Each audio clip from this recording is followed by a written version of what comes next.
Good evening, everyone. Has the recording started? Thank you. So, good evening. Apologies for absence. Are there any apologies for absence, please? Councillor Schrader. Thank you, Mr. Mayor.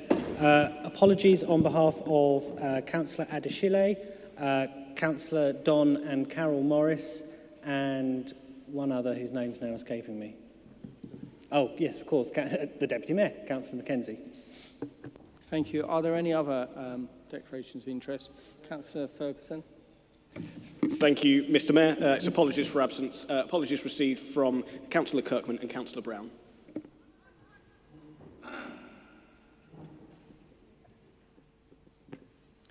Councillor Smith. Thank you, Mr. Mayor. Councillor Kittle.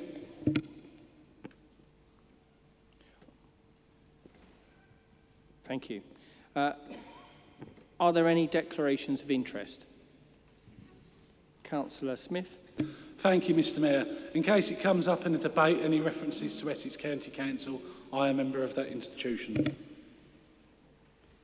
Thank you. Councillor Buckley. Yeah, member of Essex County Council, same as Councillor Smith. I'll record it for all Essex County councillors.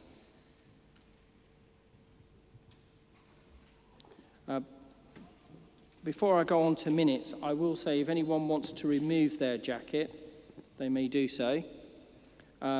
Also, if anyone wants to remain seated to speak so that the audio picks up, you could do so too. Minutes.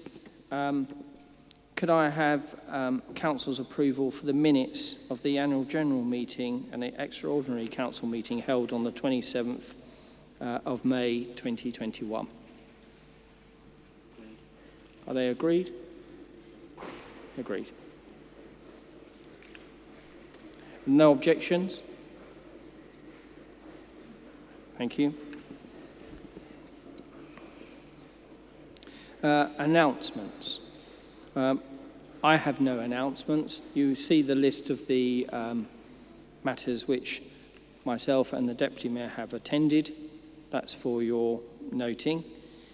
In relation to other announcements, I'll ask if the Chief Executive has any announcements. Please. Yeah, thank you. As members have been advised, I've received a notice on the 20th of July that Councillors Blake and Holliman, who had formed the Absolute Independent Group, have now joined the Conservative Group. A review of the allocation of committee seats will need to be undertaken as a result and we're done as soon as possible. My second announcement is more of an officer announcement. Some members may be aware that Julie Batt from Committee and Member Services will be retiring shortly. And this will be our last meeting this evening with members. Julie has worked for the Council for 39 years and is finally looking forward to taking a well-earned rest. I'm sure you all will join in me in thanking her for all of her years' service and dedication to the Council. Julie will be greatly missed by her colleagues, but we really do wish her very well. I agree. I wonder if Julie Batt could just join me for a moment, please, at the front.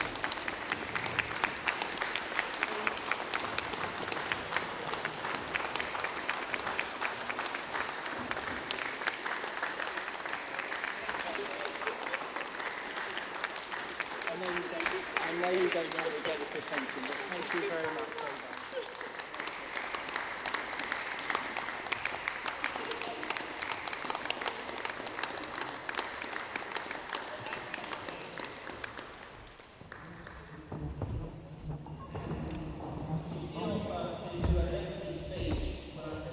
This must be short. I'm sure all members will join me in thanking Julie Batt for her service. She has been, without doubt, very professional, a very wonderful member of staff that's assisted all members of all administrations and has done that so professionally. So I wish her all the best in her retirement. And I wonder if that could be passed on. Obviously, you're there. Thank you. Now, I believe that's all the announcements from the Chief Executive, that's correct. So I now move on. Are there any announcements from the Leader of the Council? Councillor Baggett. Thank you, Mr Mayor. I'd also like to welcome back Councillors Blake, Councillor Holliman. It's always good to get folk returning to the fold, as it were, and I'm sure that the fact that we're a good team that's producing a lot for residents and has got momentum as an administration had nothing to do with their desire to actually be part of a winning team and to actually better serve the residents of this borough. And I welcome their contributions as we go forward. Mr Mayor, I want to bring 6 items to Council's attention. All of them are on the back of the speech I gave at the AGM and linked to the delivery programme that I said that we would deliver, fulfilling our election pledges at the last election. Firstly, I want to let the Council know that the Basildon Centre is progressing. I did say that aspirationally it would be nice to have it open in June, but I know how local government works, and June was probably a bridge too far. But we are regularly liaising with the residents of Basildon. We're speaking to the committee on a regular basis. We're keeping them as informed as we can. I have them, they have me on speed dial, I hope, so that if there are any issues, they can contact me direct. And I reaffirm our pledge that we will get the Basildon Centre reopened, and we will get it reopened as soon as we possibly can. In addition to that, we said that we would consult on the town centre.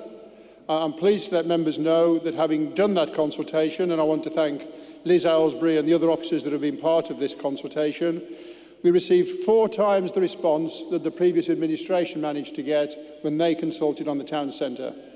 And a massive response. I want to thank the residents of the borough as well for their contributions. And as time goes on now, we will absorb that consultation and start to put together some firm plans with a clear vision for the future of the Basildon Town Centre. I also want to thank Councillor Wingfield, who has been very enthusiastic with bringing a TEDx event to Basildon. And again, that is something that is moving at a pace and reaffirms our commitment as administration to supporting business and sending a very clear message to businesses out there that we're open for business and happy to receive any new businesses that wish to engage with Basildon.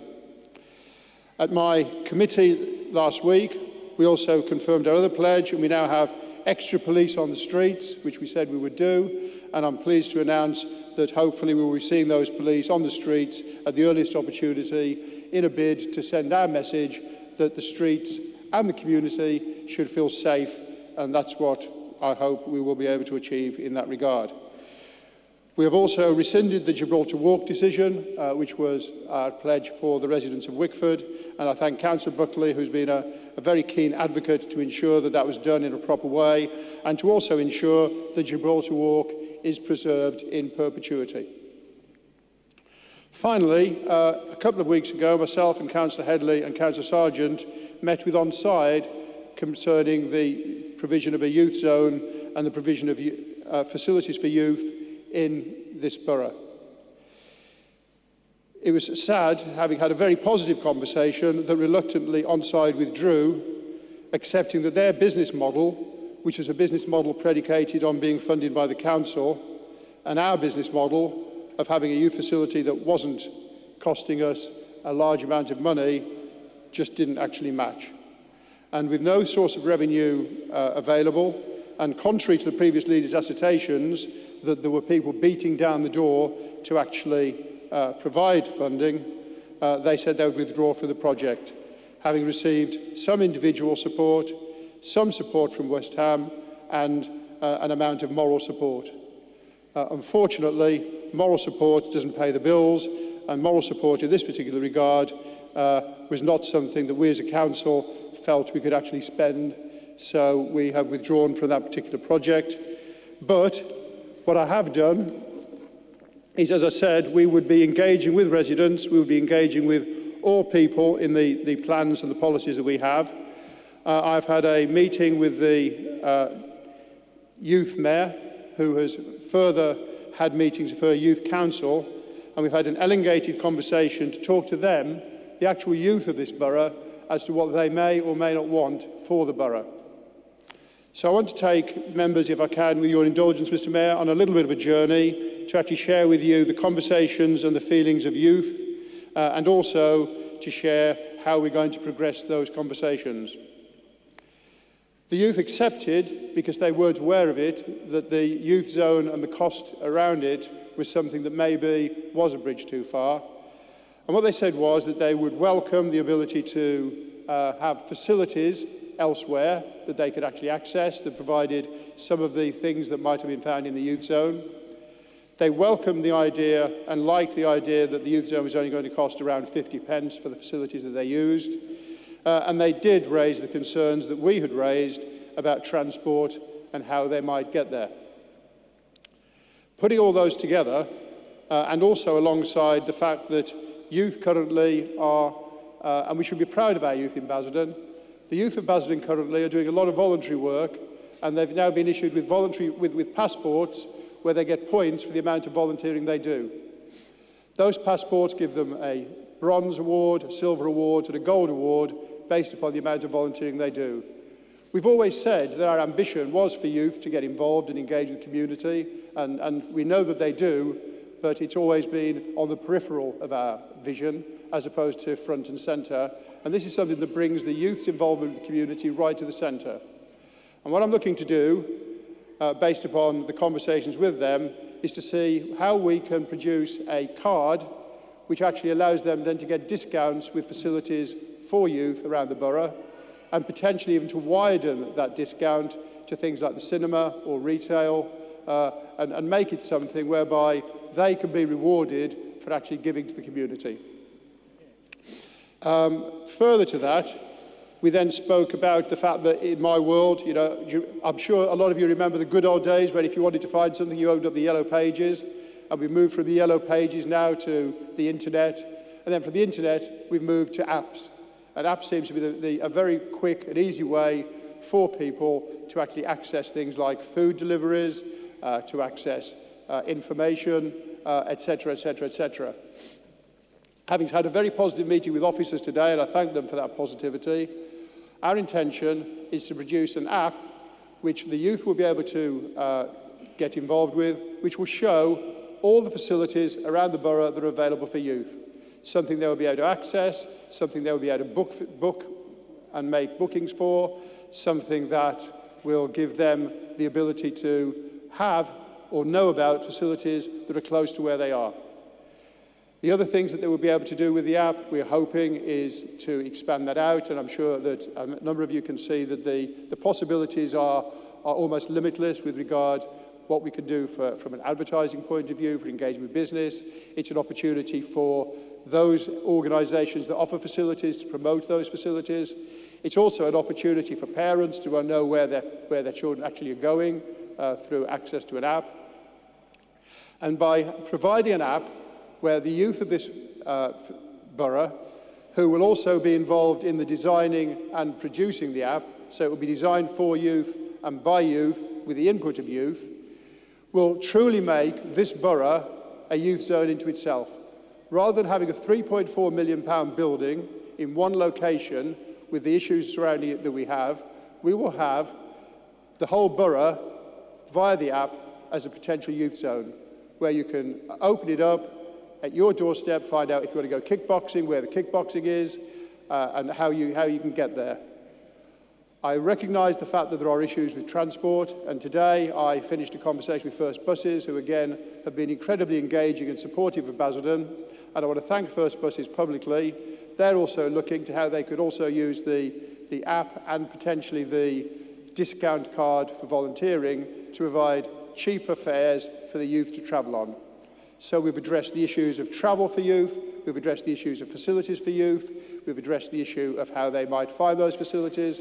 We have created a youth zone within the borough, albeit a virtual youth zone, at no cost to the council, at no ongoing revenue cost, but something which is genuinely engaging with youth and bringing the youth facilities into the modern age.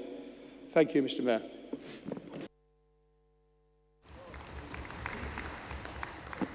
Thank you. What I would ask is if members can be seated, because the acoustics here in the sporting village are poor, and I want to make sure that I can hear here and residents at home can hear what you have to say. So if you could remain seated, that would be helpful. It is obviously a matter for you as members. Can I now ask if there's any chairmen of committees that wish to make any announcements? So I'll take it in that order. Councillor Rimmer. Thank you, Mr. Mayor. Following on from the Leisure and Environment Committee on the 24th of June, which actually made the decision to extend free car parking in the borough up to the end of June. With the delegated powers that were awarded, we were able to extend the free car parking to the 19th of July in time for Freedom Day. In terms of other actions that have come out of that committee meeting, we have gone forward and we have started the formation of the working groups on climate change and on waste management. We've started the process and have actually booked in the meetings for reconsulting with ward members on the play areas which would be removed so that they can actually put their view based on a almost post-COVID situation where children and behaviours generally are returning to normal.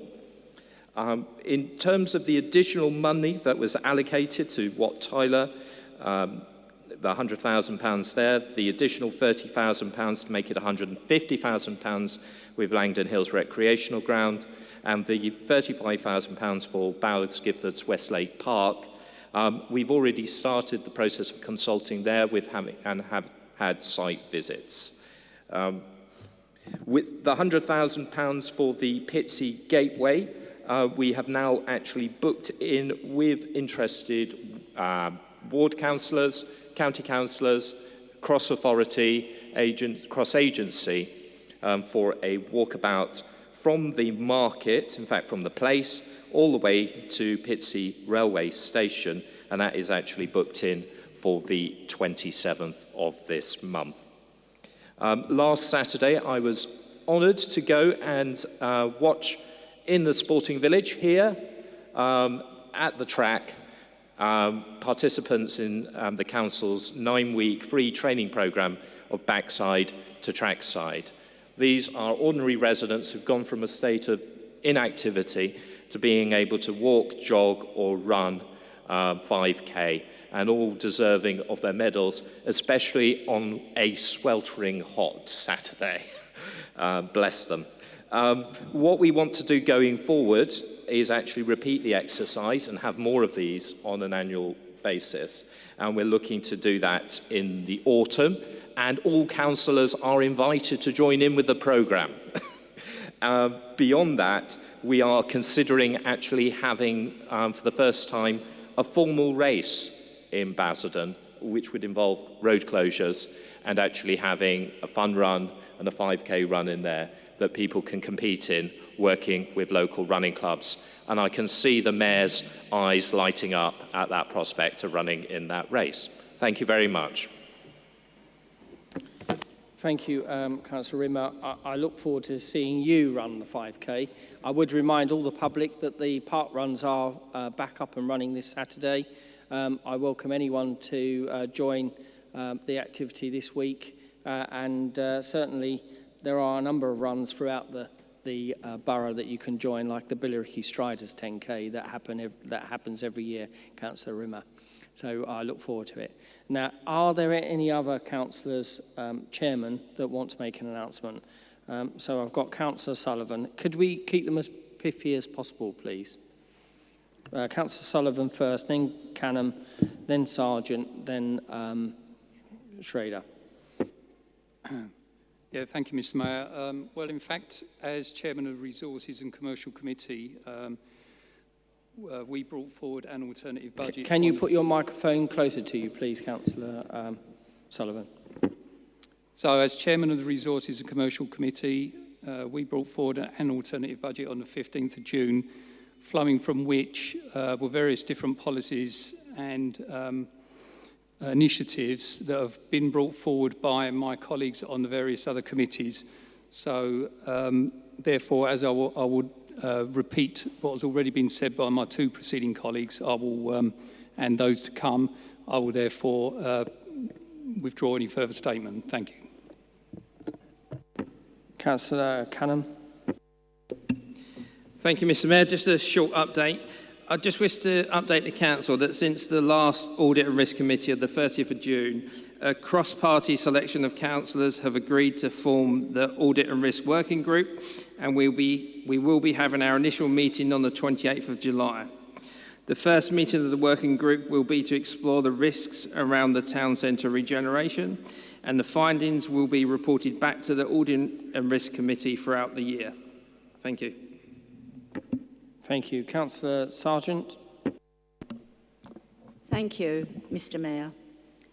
My first invitation as chairman of the Communities and Wellbeing Committee came from a young lad, Ryan Donnelly, a member of the Basildon Young Twinning Group, to join them at the Basildon Centre to remember the young people of Srebrenica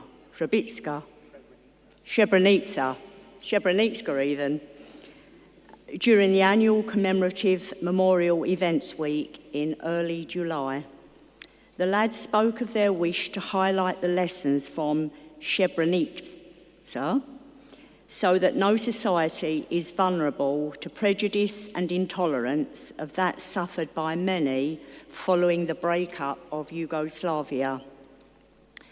What they said they would like to do is to bring all communities together to remember Srebrenica through organising commemorative events in Basildon in July, education visits as part of a programme to learn lessons from the survivors of genocide, and create Basildon community champions who pledge to stand up to hatred and intolerance in our communities. These young twins are a credit to our borough. Their parents must be very proud of the dedication they show to this worthy cause. It's a perfect example of the work carried out by the Basildon Twinning Association. They have purchased an official flag of the remembering of the Srebrenica Association and will promote their work on International Day of Peace on September the 21st, where I will be honoured to join them once again. Thank you, Mr. Mayor. Thank you, Councillor Sargent. Councillor Schrader. Thank you, Mr. Mayor.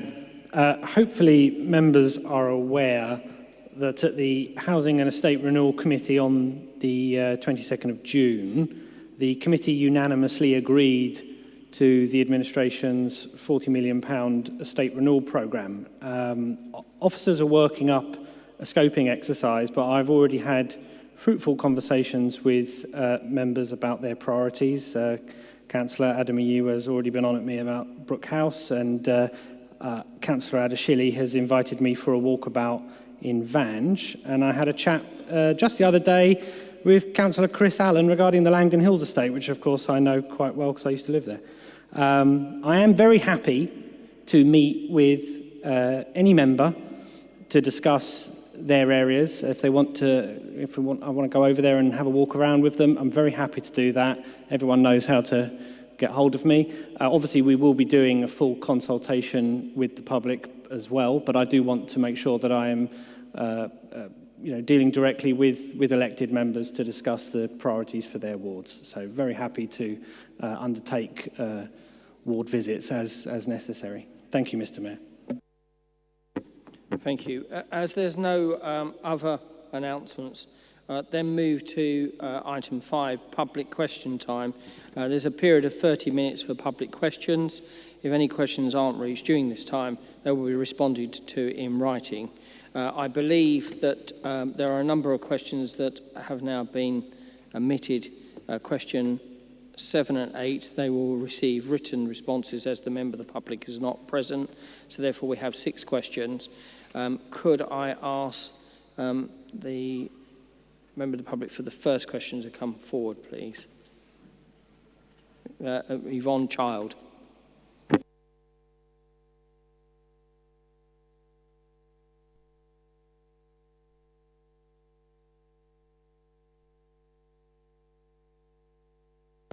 Thank you.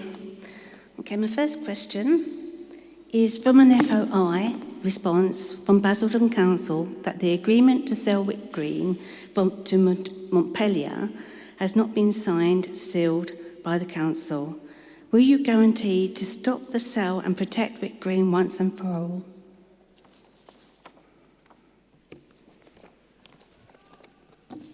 Can I thank Mrs. Child for asking a very important question concerning the Wick Green Gibraltar Walk site. I can confirm that on the 15th of July, the Policy and Executive Committee rescinded the decision to sell the site to Montpellier. So this site is not now due to be developed.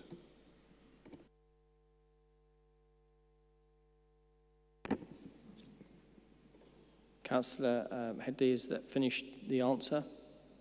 Unless there's a supplementary... Yes, I'll just check in with you. Do you have a supplementary question?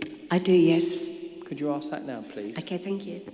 An official from Basildon confirmed January last year that Wick Green was going to be added to the pollinator plan. The previous administration did an about turn and omitted Wick Green. Will the new administration be including Wick Green in the pollinator plan, as now will be recognised as no longer under threat? Thank you, Mrs. Childs. I wasn't given prior notice about the pollination plan, but it is this council's intention to green the whole of the borough, and I do have a list of suitable genus of plants that can be used to encourage pollination and pollinating insects. I will give a more detailed answer if Mrs. Child requires it in writing. Thank you. Now, question number 2 is also from Mrs. Child, so if you could just remain there, and the question is also to Councillor Headley. So could you ask your question, please? Thank you. Okay. What correspondence has Basildon Council had with Essex County Council to increase the bridge size at Gibraltar Walk, Wick Green, Wickford?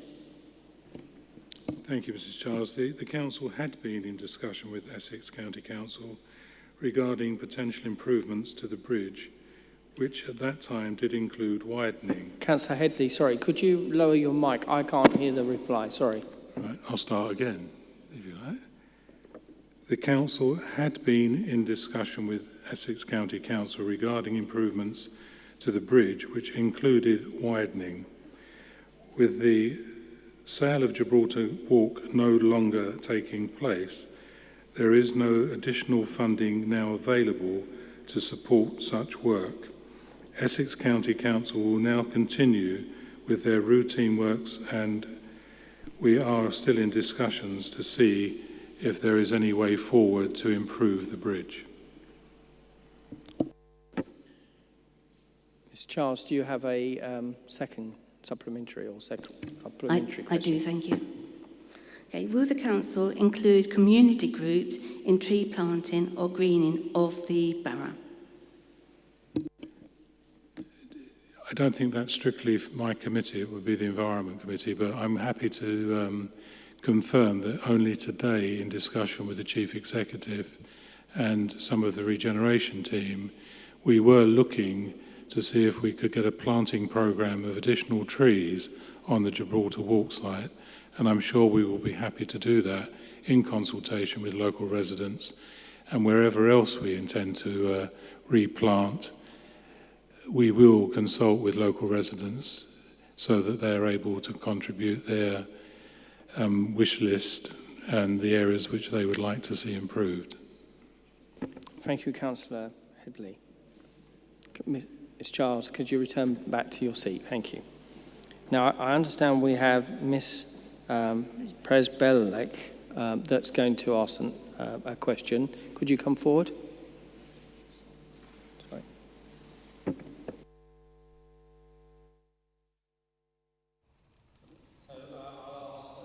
Councillor Headley do a written response, please. I then have Mr. Thompson. Could he come forward, please? Not here either. Mr. Councillor Beggett, could I ask you to do a written response, please? And question number 5, Miss Lestat, would you like to come forward, please? That's right. I apologise. Would you like to ask your question, please? Yes. Many young people in Basildon were downgraded last year based on their postcode. What will be done in Basildon to improve educational outcomes for our young people? Thank you, Mrs. Strad. And can I wish you the best of luck when you commence your university degree studies at Birmingham. The question has been put to me, although education is not strictly in my remit, but I will do my best to answer the question directly. I've been in contact with the education team at Essex County Council, who are of the opinion that whilst the government had intended to use an algorithm to grade pupils based on a number of factors, they looked at evidence from a number of lobby groups and returned to teacher-based assessments, which I understand were moderated by the schools. The algorithm was supposed to be based on the school's past results and pupil attainment, but this was overturned after an estimated 40% of pupils being substantially downgraded. I believe this claim is more or less anecdotal, with no proof or evidence to substantiate the figure being quoted. Basildon Borough Council wouldn't have access to prove either way, as we are not the educational authority. Neither do we track results. The schools usually advertise their grade percentages, so this may be a way of proving against this. But we would have to access the previous years to compare, which may be something Essex County Council possibly have access to within their tracking teams.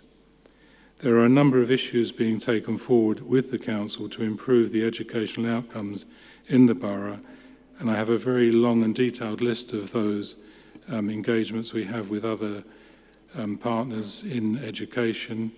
I'm happy to give the written answer to Ms. Lestrade before she leaves tonight. Thank you. Do you have a supplementary at all, please? Yes, I do. My grades were initially turned from A grades to D grades to match the history of my school, which is in itself a postcode lottery. I now have A star AB after taking a year out to see the October exams and fight for my future. I believe that more should be done to support our young people's future and to address this misconception that Basildon young people are underachievers. And so my question is, when will local youth provision be improved? How will it be developed and how much will it cost? The Youth Zone had answers to all of these questions and a clear plan. I appreciate the passion of Ms. Lestrade in asking these questions, but they're not covered within the Regeneration and Economic Development Committee.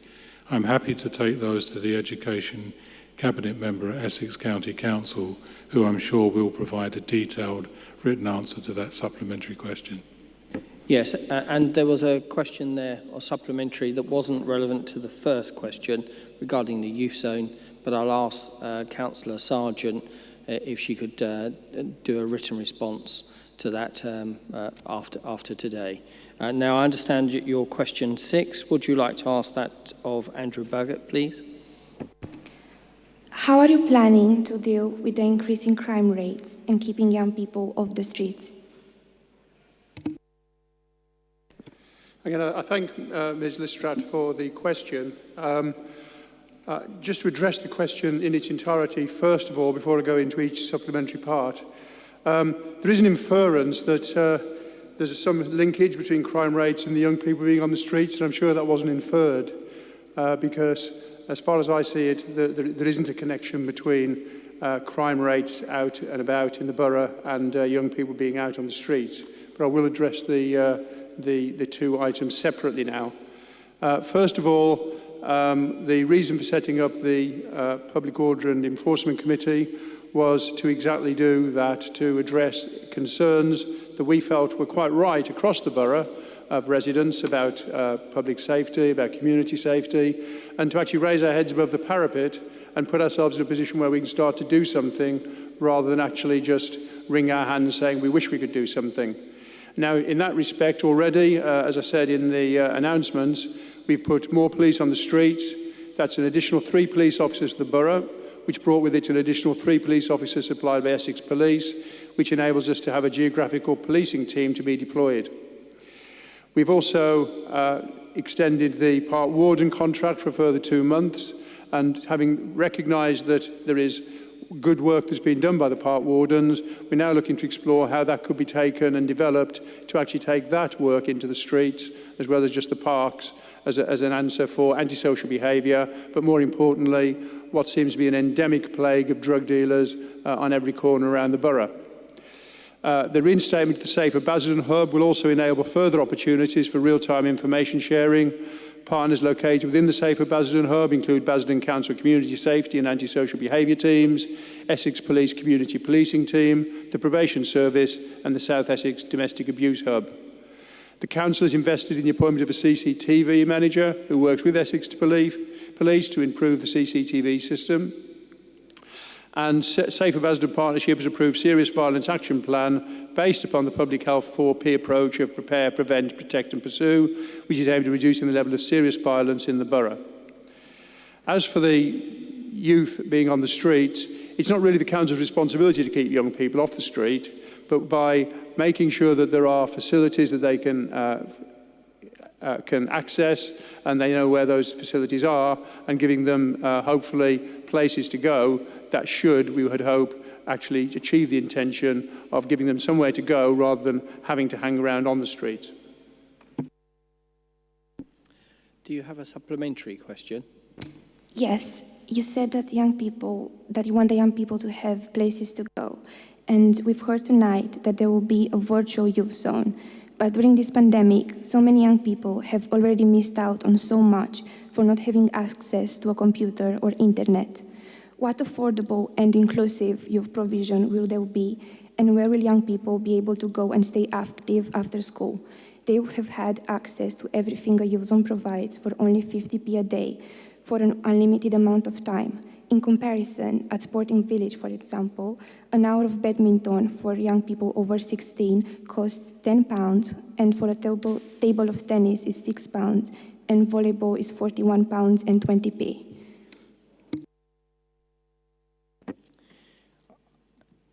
I'm going to allow the supplementary if you can answer it, Councillor Blackett, because I know it's outside of your portfolio in that sense, but if you can't answer all the detail, then a written answer can be given. I'll give you the choice. Thank you, Mr. Mayor. I mean, I'll do my best because it's important when people have a passion that they get an answer to the questions they want to raise and have it without any form of obfuscation or delay.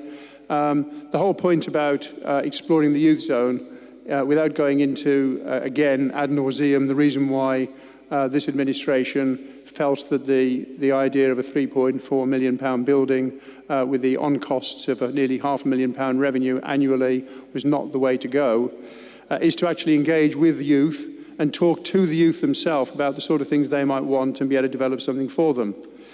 I would love to be able to say that as a result of that, people are going to be able to rock up to any facility in the borough and pay 50p for a facility, but I suspect that just the laws of the economy don't allow that. And that is something that we recognise.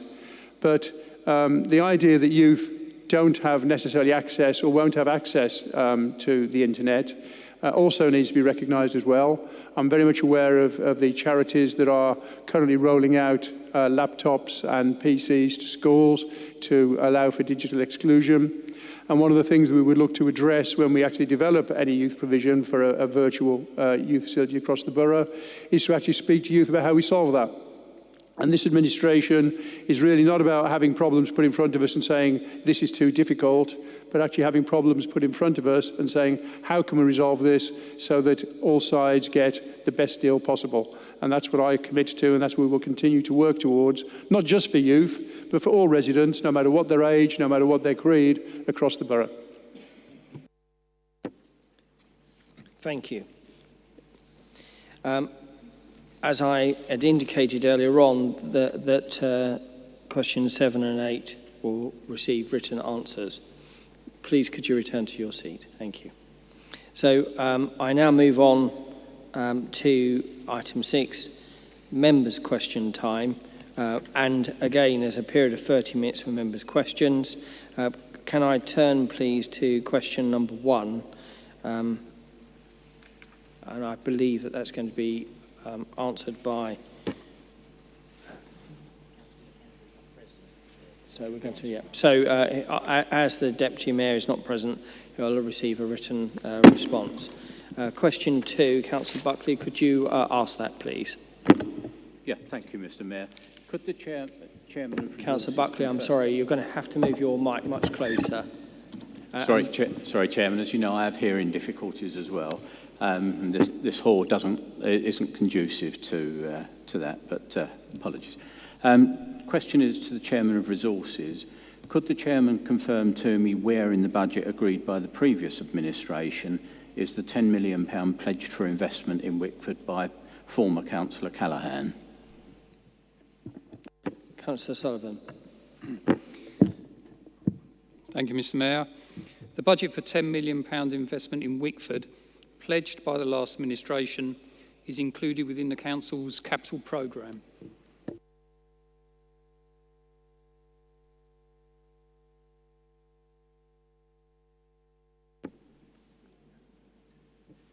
Councillor Buckley, do you have a supplementary? Yes, thank you, Mr. Mayor. Given that the former leader's promise of investment in Wickford was a promise, as far as I can understand it, to just borrow more money, can Councillor Sullivan advise me what the extra burden would be placed on the local council taxpayer to fund this? And can he also confirm that such investment will continue to be available for the greater good of Wickford? Councillor Sullivan. Thank you, Mr. Mayor. Officers prudently budgeted for the funding of this provision within the General Fund subsequent to Councillor Callaghan's announcement of it. They needed to do so because the last administration did not make provision to fund the £10 million. They just assumed it would fund itself by generating a return, but they had no plan or gave any indication as to how spending £10 million in Wickford would generate income to cover the loan costs. The costs to the General Fund revenue budget of borrowing the £10 million is estimated at £80,000 for 2021-22, rising to £300,000 per annum thereafter, or the equivalent of approximately 2% on the council tax. The allocation will, however, remain dedicated for investment in Wickford. Thank you. That's scandalous, Mr. Mayor. Same as the Wickford, as the Pitsea swimming pool. Councillor Harrison, please do not speak or shout across the chamber, and you will get an opportunity to speak later, but that's an answer to a question. I think they should tell the truth. Councillor Harrison, I ask, please, that speakers are not interrupted and people don't shout across the chamber. I'd like to go now, please, to question 3, Councillor Buckley. I would ask again, Councillor Buckley, and I do apologise, members, I'm having difficulty hearing everyone. Try to bring the microphone as close as you can, please. Yeah, thank you, Mr. Mayor. It's a question to Councillor Baggott, Leader of the Council.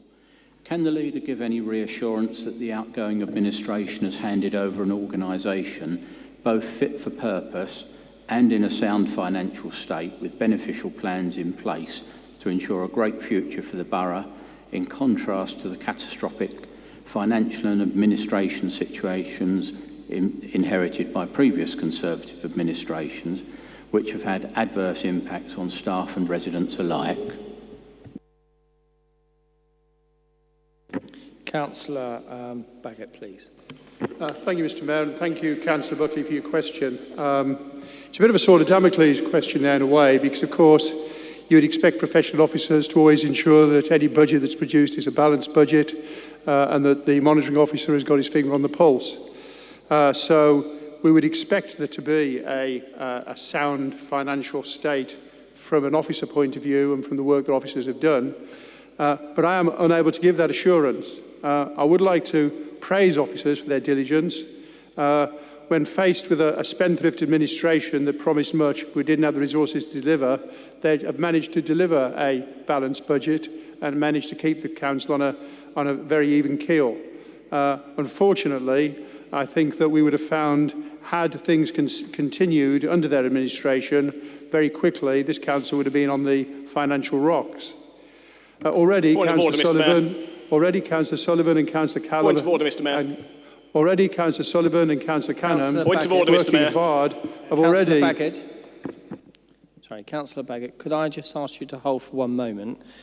Councillor Jack Ferguson has raised the point of order. Could I ask the number, please? 22A. One moment, please.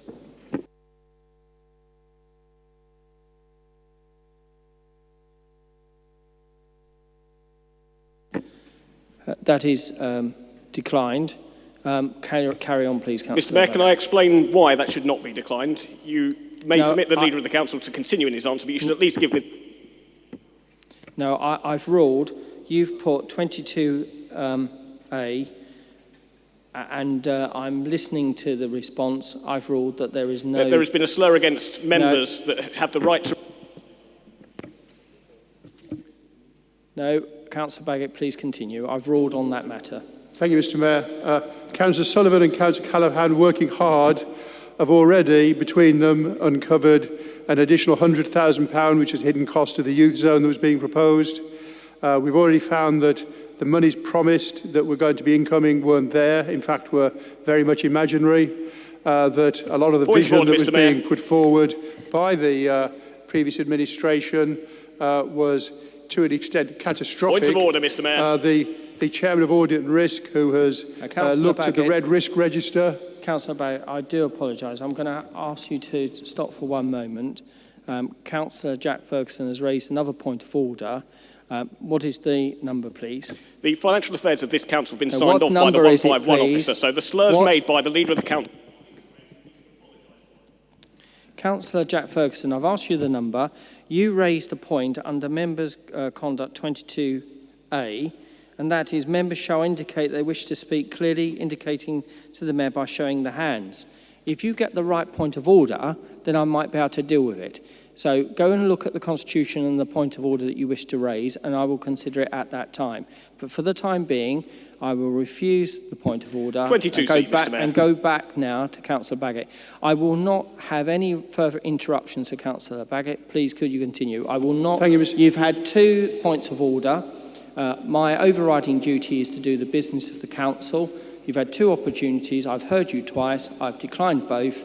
I would now ask Councillor Baggett to finish without interruption. That is my final ruling. Thank you, Mr Mayor. Councillor Canham has already identified via the red risk register a number of serious risks that were inherent within a lot of the council's plans, and is now working to see how those risks can now be mitigated, and hopefully with the diligence that is being applied by ourselves, by the hard work of Councillor Sullivan and Councillor Canham, and by the team and officers together, what we will do is, rather than inheriting a number of problems, actually produce a council that is fit for purpose and moving forwards to deliver for residents and staff alike. Is there a supplementary question? Yes, Councillor Baggett, Councillor Buckley, before you ask that, I just remind that, and all members, that of the conduct to ensure that we don't impugn any member or officer. I'm not suggesting that has been done, but I'll just remind all members. Thank you, Chairman, and you're right to give that warning. We've seen some poor meetings in the past. Let's keep this administration on the straight. My supplementary to Councillor Baggett, does the Leader agree with me that after suffering the consequences of a Labour independent administration that was focused on delivering projects like tower blocks and an arena, that the residents of this borough now deserve a council that offers both financial and administrative stability and focuses on residents' needs, not its own prestige? If so, how will he deliver it? Councillor Baggott.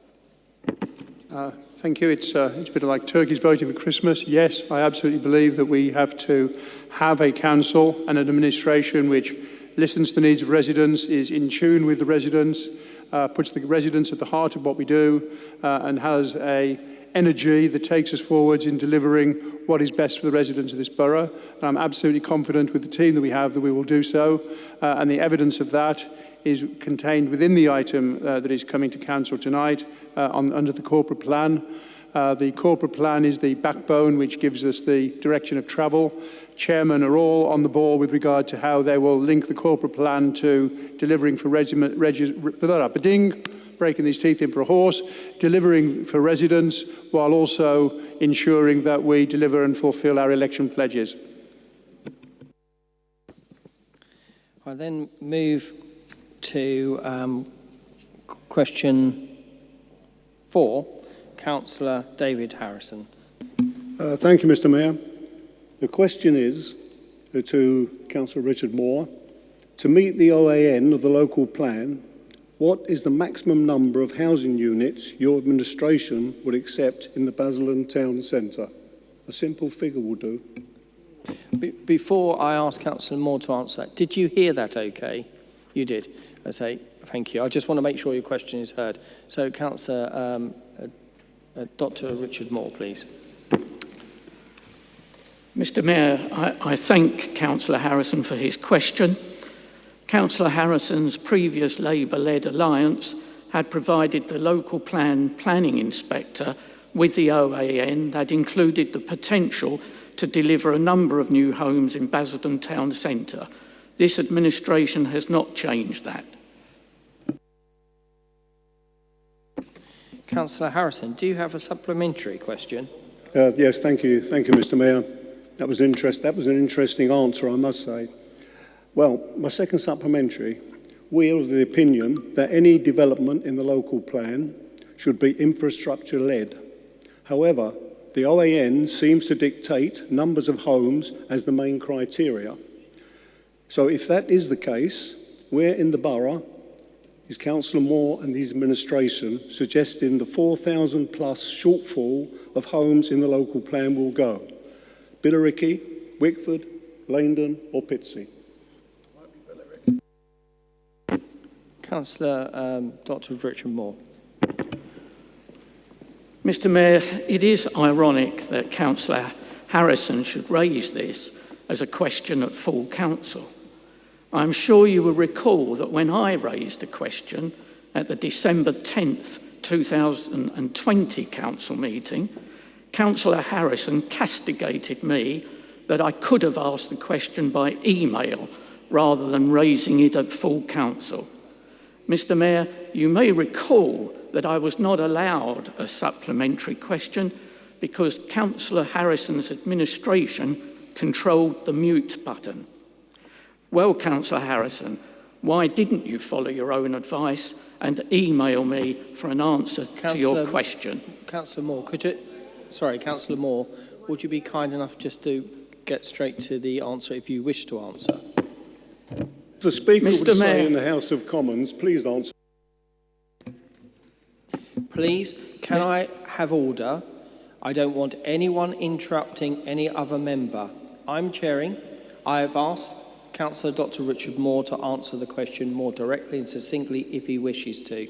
Could you please continue to speak? Mr. Mayor, this administration has not changed the numbers presented to the planning inspector by Councillor Harrison's previous Labour-led alliance. Now I'm going to move to question 5. Councillor Jack Ferguson, could you ask your question, please? Thank you, Mr. Mayor. Could the Chair of the Communities and Wellbeing Committee provide an update on meetings with Onside and visits to other youth centres and youth zones during this administration? Councillor Sargent, can I see you? Could you? That's it, Councillor Schrader. Thank you. Thank you, Mr. Mayor. I thank Councillor Ferguson for his question. He is rather premature in his question to ask what other youth zones we have visited during our administration. We've only gained control for 2 months ago, and I should not need to remind him that we are still in a COVID pandemic, so visits to youth zones are off bounds at the moment. In relation to the update from the meeting with Onside, the leader already dealt with that during his speech, but I will recall the events of that meeting. And I confirm that along with the leader and the deputy leader, we met last week with senior representatives of Onside who were unable to confirm that they had sufficient funding in place to secure the building of the youth zone. They could only move forward if this council could, in effect, underwrite the project at a cost of 4.2 million capital funding and ongoing revenue support in the region of £500,000 per annum. Onside were fully aware that if there was to be a change in administration, the youth zone would need to find all of its funding without any Basildon Borough Council financial help. Nevertheless, they were encouraged by the Labour Alliance to take that risk.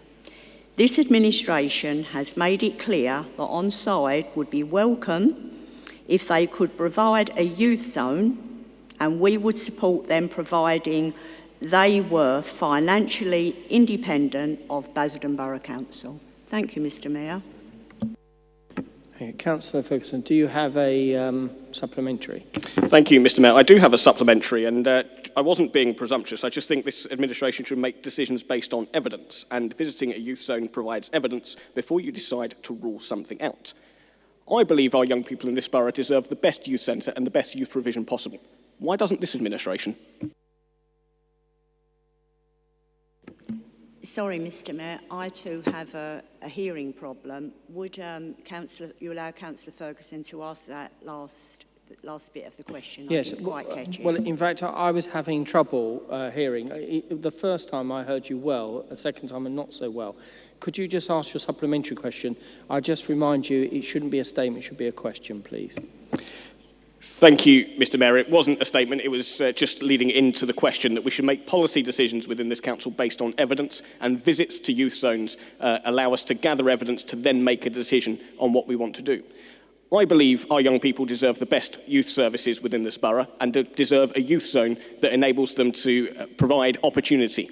Why doesn't this administration? Councillor Sargent.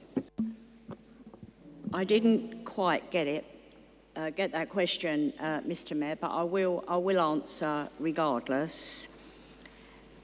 This administration is not opposed to youth zones. As the leader announced earlier, we are developing with the young people an application, a young people's app that will suit them, will list all the facilities and much more, and it would be developed with the young people. So I don't see how us not providing a youth zone. We do not want to get into debt to the extent of 4.2 million with ongoing revenue costs. Not at any time were Onside able to provide evidence. They were the ones that could not provide this administration with the evidence of partnership funding from the business community, which is where they need their money from. Having undertaken a borough-wide consultation to determine public support. The location of the proposed youth zone would have been difficult for young people of Whitford, Billericay and other areas away from the town centre to access this, and it's not been adequately addressed. Thank you, Mr Mayor. So I'm then going to move on to question 6. Councillor Jack Ferguson, could you ask your question, please? Thank you, Mr Mayor. Could the Chair of the Enforcement and Public Order Committee outline measures being undertaken to promote community safety? Councillor Baggott. Thank you, Mr Mayor, and thank you, Councillor Ferguson, for his question.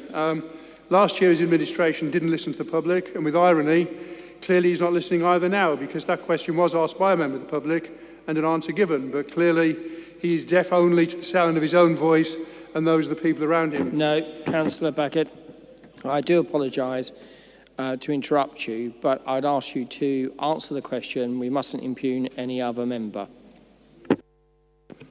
I apologise profusely if I impugned the fact that a question had been already asked that he hadn't taken any notice of. I do apologise to both Councillor Ferguson and yourself, Mr Mayor. It gives us an opportunity to actually talk about what we're doing in community safety, so always a laudable thing.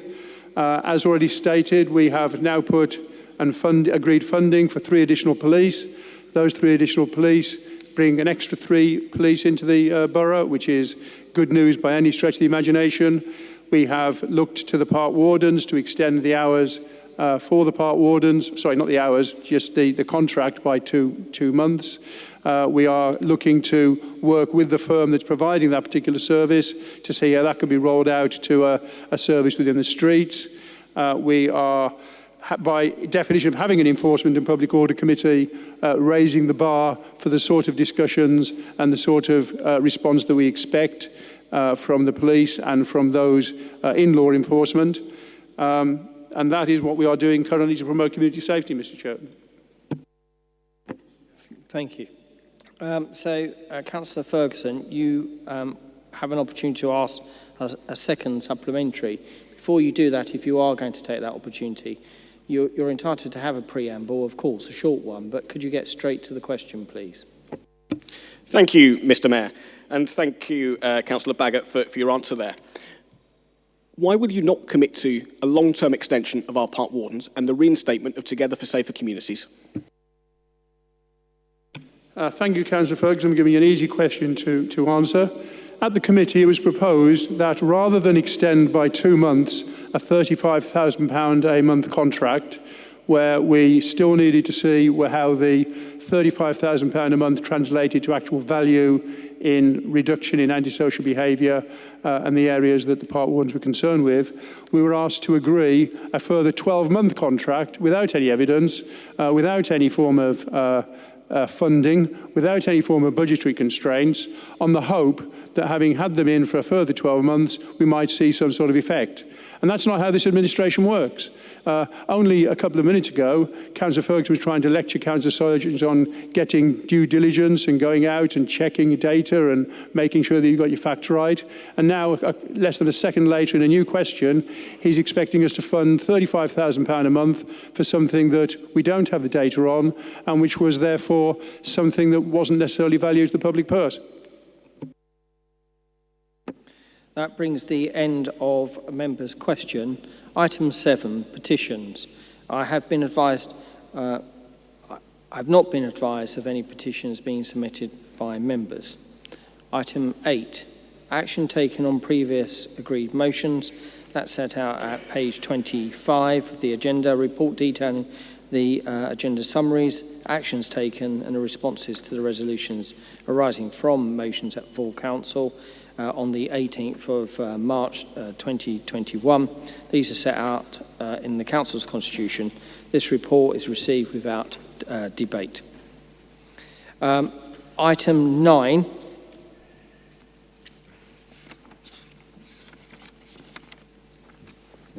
Page 29, a report detailing Council advising its Council's membership.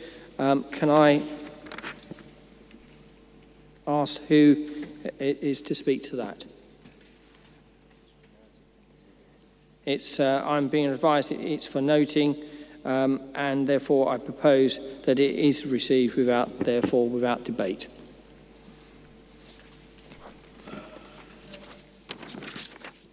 Oh, Councillor Smith, would you do you have a point of order? I don't have a point of order, but I don't want this item coming back. Would you suggest, Mr Mayor? Well, if you could pull the microphone a bit closer to you and just tell me what you would like, please. Lovely. I just need a moment to clarify with my colleague.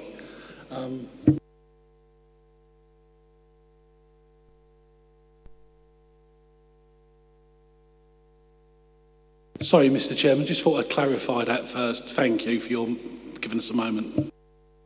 Thank you. I'm now going to move on to, actually before I move on to item 10, I'm going to adjourn for 5 minutes so people can just get a bit of fresh air because it's very warm in here. And I will propose back actually at 20:45.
I'm waiting for Mr. Logan.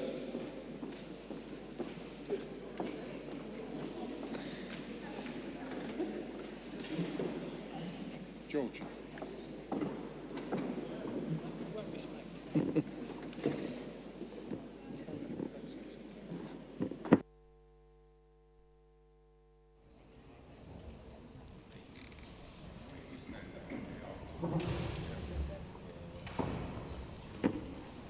Thank you, Councillor Headley. I'm now going to move to page 37, item number 10. This is the annual report of the Audit and Risk Committee and Joint Standards Committee. I thought it was important to have a 5-minute break before we went to that item.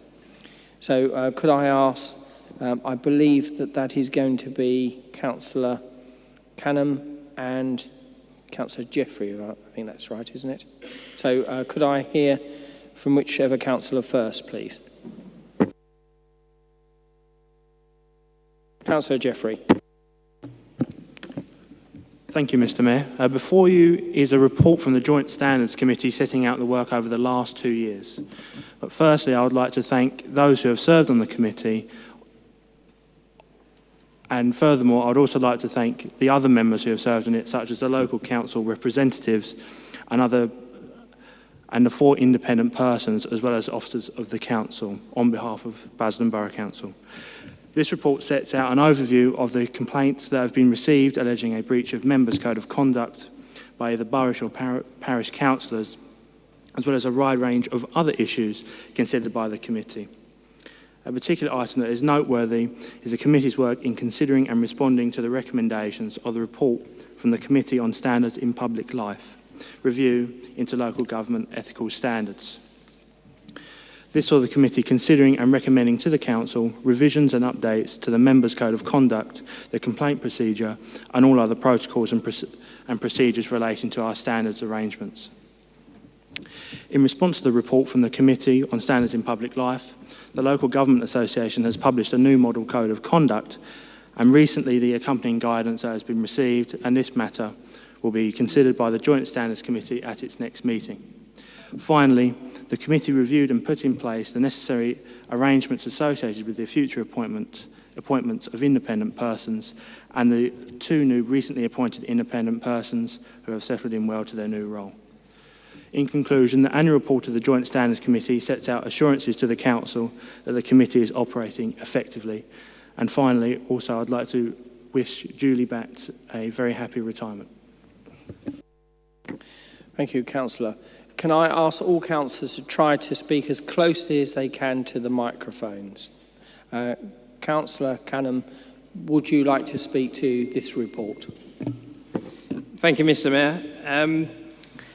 So, due to the recent decision of the public to overwhelmingly choose a Conservative administration, I find myself as the Chair of Audit and Risk bringing the annual report of the previous administration's committee to full council. Due to the COVID pandemic, you will also find before you in the annual report, you will find before you both annual reports for 2019-20 and 2020-21.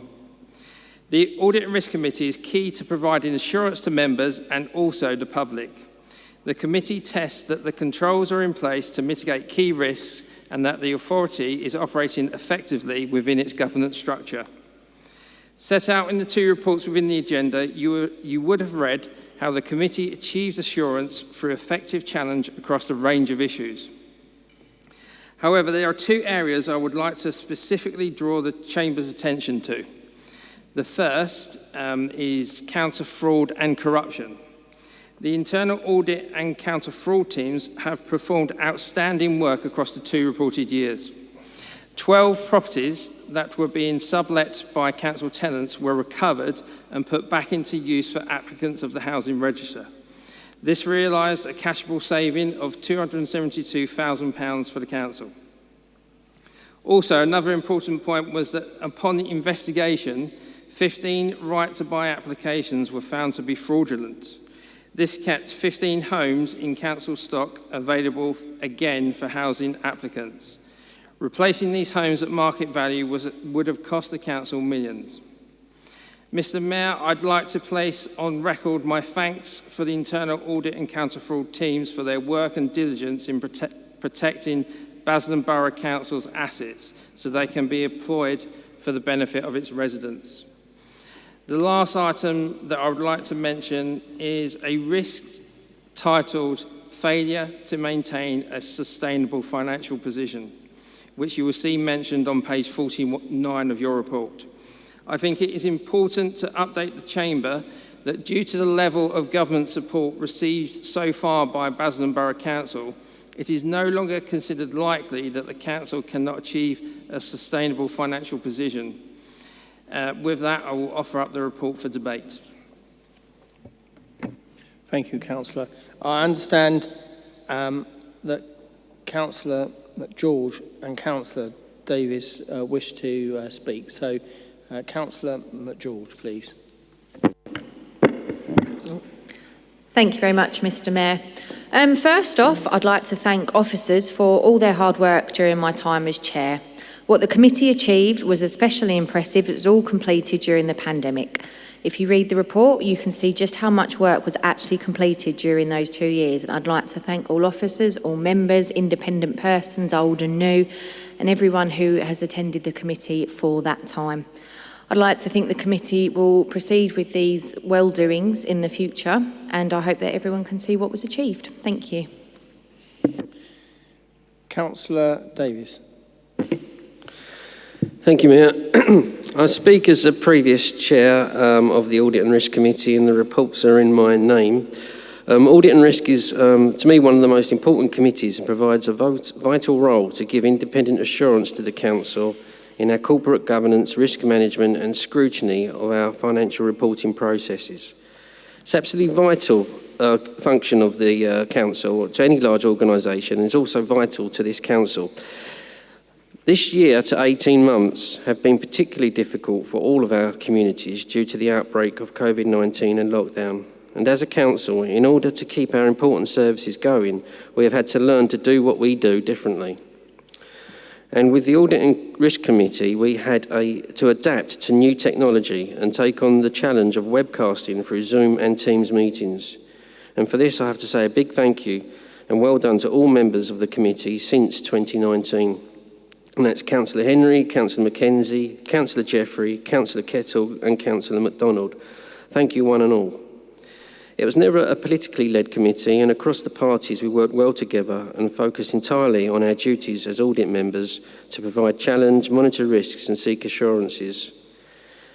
It is a huge step of the Audit and Risk Committee to complement the independent challenge. We introduced our independent member hailing from an audit background, Mr. Hall, to help us keep us on our toes, provide comments and bring challenge to the council arrangements.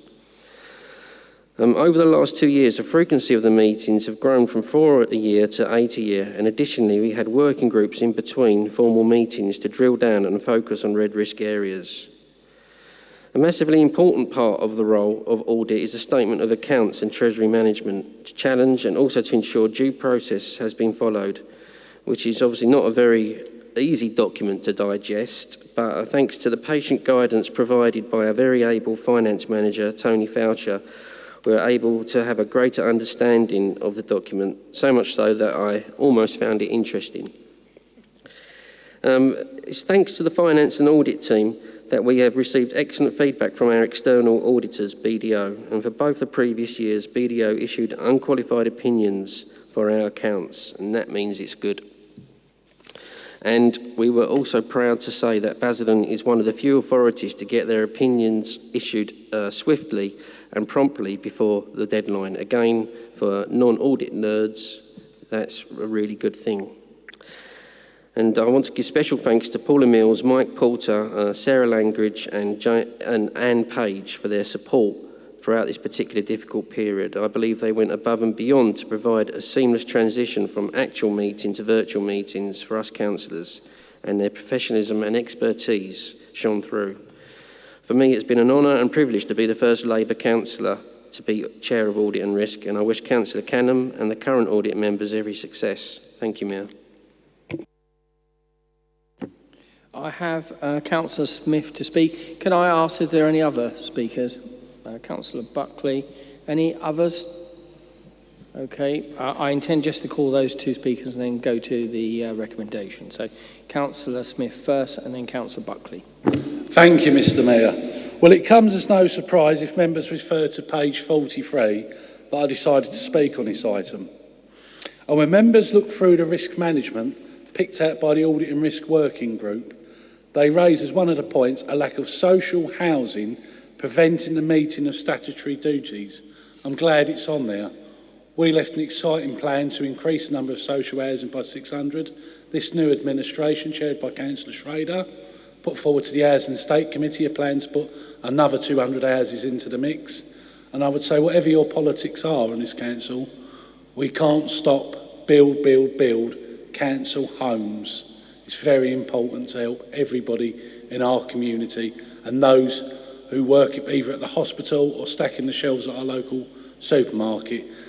Being able, as a local resident, to get a council home can make all the difference to someone's life. And I'm very grateful that the outgoing administration saw to put this in there, and the incoming administration didn't seek to take that sentence away. Thank you, Mr Mayor. Councillor Buckley. Yeah, thank you, Mr Mayor. I'd just like to make a couple of comments about both audit and risk and about standards as they're within the one report. I think first of all it has to be said that the audit committee is one of the most important in the council, any council. I've served on it previously. I've served on the county council's audit committee. And it does give members the opportunity to delve quite deeply into a whole range of issues, some of which can be controversial, others of which are just routine and making sure that the council is functioning correctly and efficiently. And like other members, I do have faith in the current district auditor, BDO, and I think that they're a firm of good repute and they've done a good job in the past. I'd just like to highlight a couple of points, first of all, on the audit and risk. And on page 43 of the agenda, it refers to some of the limited audits, and particularly to planning enforcement. And we have had some significant issues on planning enforcement. Hoefields, we've had them at Studland Avenue and in other parts of the district. Many of those, in my opinion, could have been dealt with better. So I would like to urge Councillor Canham in his role as new chair of this committee to actually focus on a far more in-depth study of what goes on with enforcement, why the decisions that are made, some of which I've disagreed with, as I've made very clear to officers in the past. On standards, I have a great concern over the Standards Committee. I've had complaints made about me in the past, and I've made them about other members. The problem is, even if the Standards Committee actually sees a complaint and hears it, and if you look again on page 53 of the agenda, it tells you that almost all of the complaints that are made are not processed. If people are making complaints, whoever they may be, and some of these are members of the public, they're not members, so it's not politically motivated, those complaints should be heard by the committee, and the committee should determine whether or not the complaint should be followed through. When it comes to a finding, I'm going to use loosely the term guilty, which is probably inappropriate in the terms of the Standards Committee. But what does it do? It can order an apology. That happened on one where I was accused of taking money off of a developer by a former member of this council, which was totally and utterly untrue. He was instructed to apologise, refused to do so, and eventually left the council with nothing other than just that one line on a committee report. And I think to make that sort of allegation is frankly unacceptable, and there should be more teeth given to that committee so that it can actually deal with these matters in a much more robust way. We've had instances of councillors resigning their office so they don't face the Standards Committee and get a black mark on their record. we've also got issues with some of our town and parish councils. The committee doesn't seem to be capable of dealing with them. So I would urge Councillor Jeffrey in his role to start thinking about how to lobby government for some constructive change, to actually give some teeth to the Standards Committee and let it actually drive the standards upwards. We've seen some pretty appalling standards over recent years on this council, and it's time, and I think you're showing a good example, Mr. Mayor, but it is time that this whole council started to behave in a proper manner that's appropriate to the office to which we're elected. Thank you, Mr. Mayor. I will now go to page 37. The recommendation is set out there. Obviously, this report requires a vote. So those in favour, please show.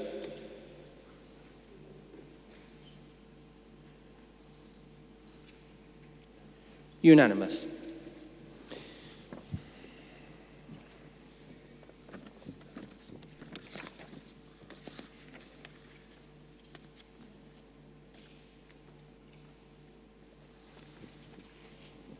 Now turning up to page 57, this is a report from the Association of South Essex Local Authorities, and I understand that Councillor Baggott, as Chairman of the Policy Exec Committee, is going to present the report.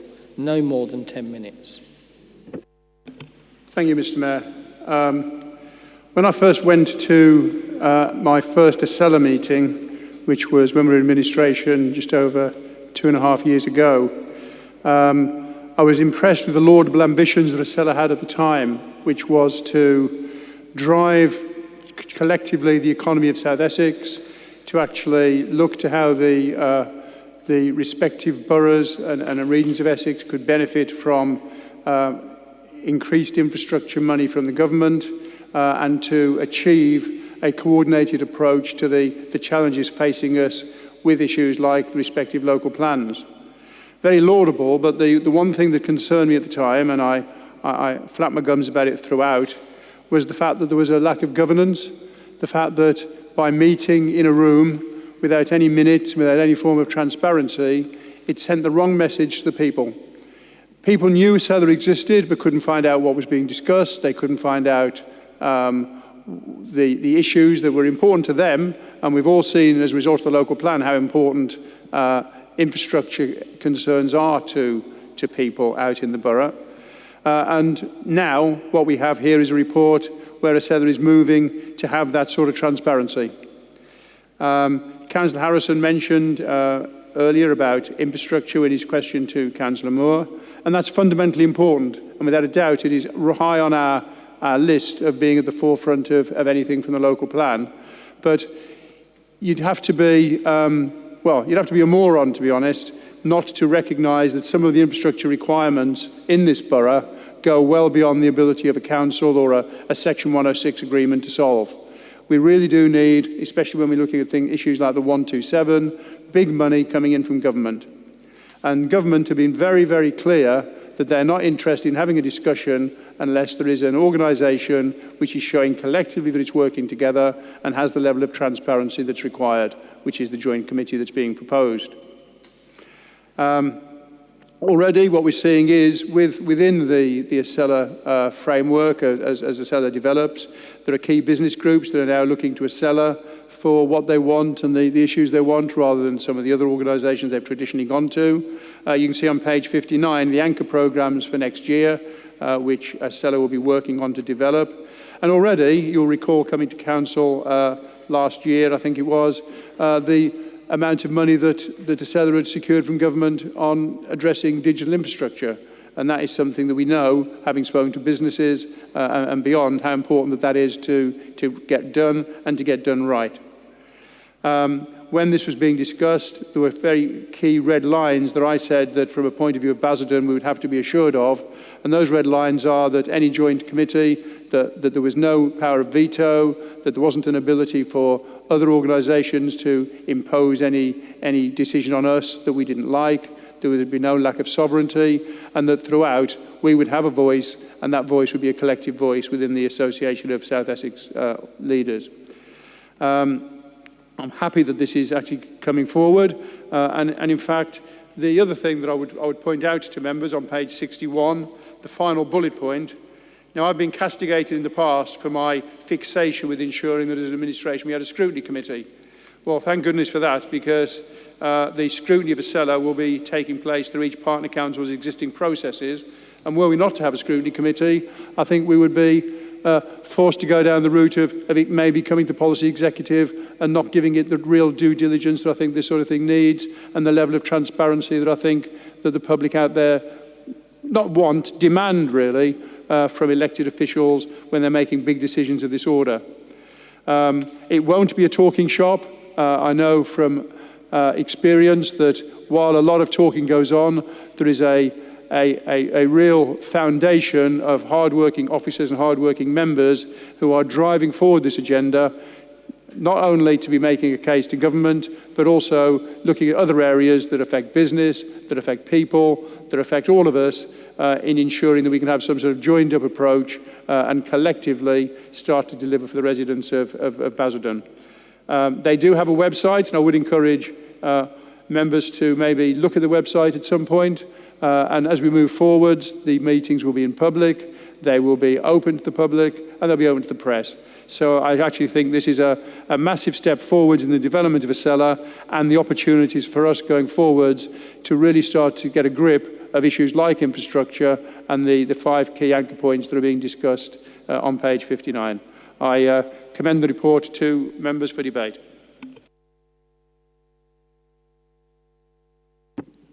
I'm going to open the matter for debate, no more than 5 minutes per speaker. Can I have, just before I start, an indication of the speakers? So, Councillor Ferguson, anyone else? Rimmer? Councillor Harrison? Okay, so I'm going to call Councillor Harrison, Councillor Ferguson, then Councillor Rimmer. So, Councillor Harrison.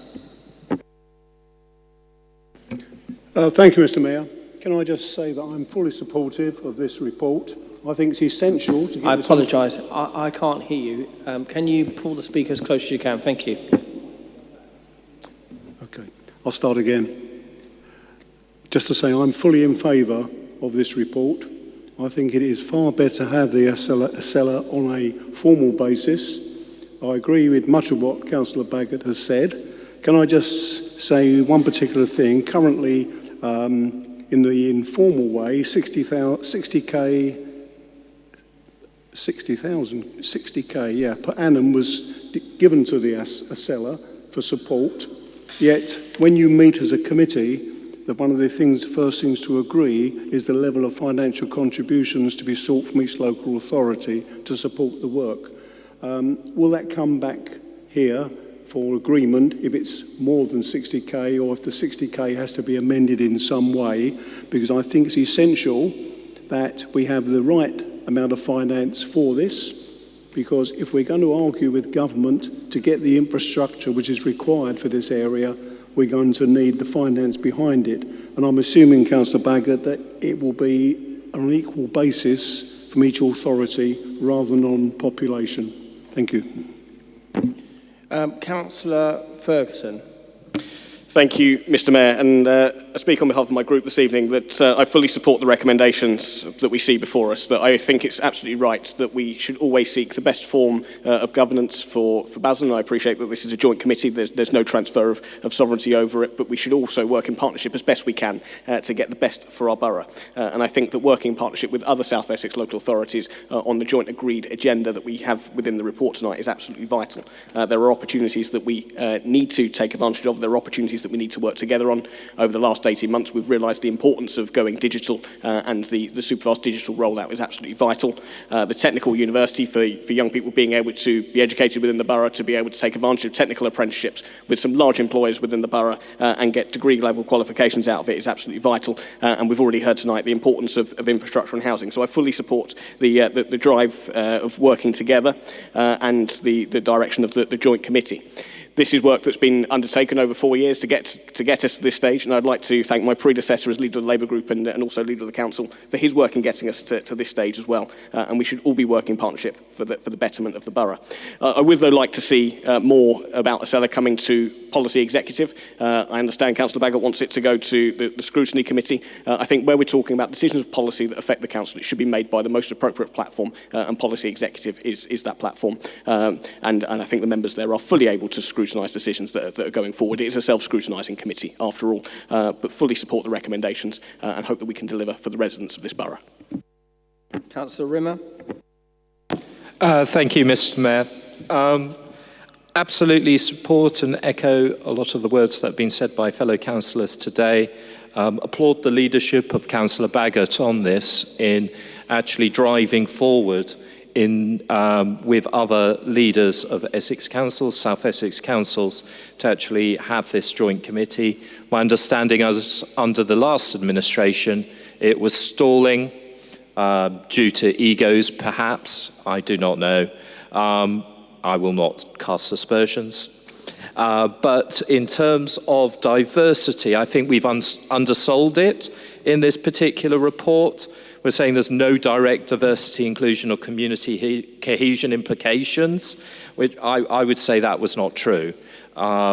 In terms of having a super fast digital offering, I think that is actually going to allow people to remote work who haven't been able to in the past.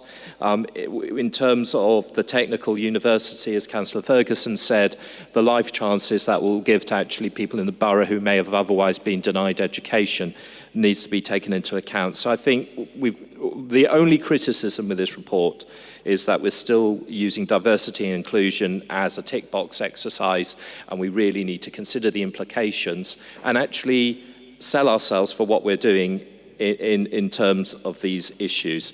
But other than that, it's fantastic that this is going ahead in the way that it's going ahead, and it's only going to drive forward progress in the whole of South Essex. Thank you. Councillor Baggott, you have up to 5 minutes to wind up. I ask you to be as brief as you can. Thank you, Mr. Mayor, and thank you, members, for their contribution. In respect to Councillor Harrison's point on will it come back if there's any deviance, that would be my expectation. I mean, the last thing that I would intend to do is go to a formal a first committee meeting to find that the price has completely changed and not inform council or letting council have any form of decision. And I will promise you to take forward the idea about how it's funded with regards to the equality of each authority. So I think that's a fair point and well made. So I will take that back and I will inform council if there's any major deviation from the proposed amount. Councillor Ferguson, he said doesn't want it to go to scrutiny, and that's fine. But actually, I think there are options to do both. I think it's quite right, and it's actually within their terms of reference under that they're setting out that it would be expected to go to scrutiny. I would therefore hope that the chairman of scrutiny, I know he's not here this evening, will factor in that and start to have a look at what the Acela programme is and have a look at what items that he might want to have a look at and scrutinise as part of the process. But that doesn't mean that members shouldn't be kept informed, and I think that it's absolutely right that maybe as we go forwards that there is some form of workshop, I'm not going to use the word workshop, but some process where members can be informed about the good works of Acela and everything else, and that's probably through the policy executive where we invite other members that might be interested. But Acela should be something of interest to all 42 members of the chamber and not just a select few. And I've always said that from an Acela point of view, it would be very useful to ensure that as many members as possible are kept informed. And when you've got a good story to tell, why wouldn't you? And that leads and segues into Councillor Rimmer's point on promoting. And I think absolutely right. I think that we're very, very guilty of when we do good things as a council, we hide it under a bushel. We've got a very good comms team now, and that is starting to change. But I think there are lessons that we can take to the joint committee as to how Acela can start to get its message out in a far more effective way, because it does actually affect all the residents of the borough, and in fact now, as Acela, the residents of South East Essex. And why wouldn't you want to make sure that the residents are being kept informed of the good things that are happening for their benefit? The recommendations are set out on page 57, 58, requires a vote. Those in favour?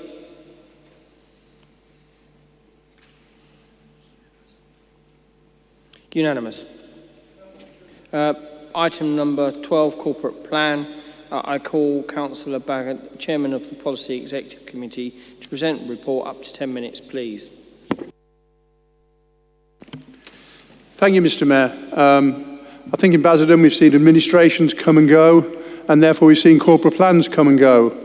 The one thing that tends to stay the same with a corporate plan is that it's motherhood and apple pie. That I don't think there's any administration that's been here that would say, we don't want to have safer communities. We don't want people to be healthy. We actually don't want to have clean streets. These are the things that the public want and the things that we address. And the corporate plan really is the way of making sure that the council has a direction of travel to ensure those things.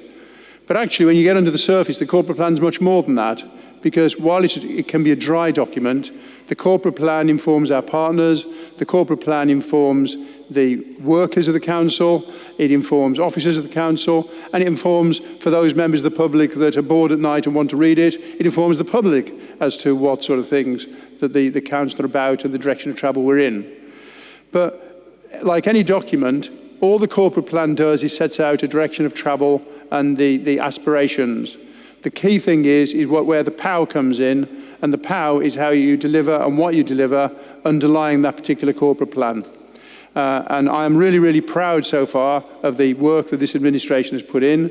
I'm really, really proud of the hard effort that all of the chairmen have put in ensuring that not only do we have a corporate plan, we have a corporate plan that is in tune with the public, in tune with residents, in tune with partners, and actually getting an energy and a momentum that will allow us to start delivering on all the promises we made during election time and beyond. Promises that were made by actually tuning in to what the residents want, by actually listening to them, talking to them, and understanding what it is that we're hearing when we do that.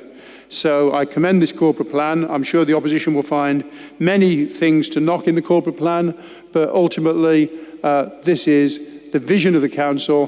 What's more important is how that vision is delivered as we take the administration forward.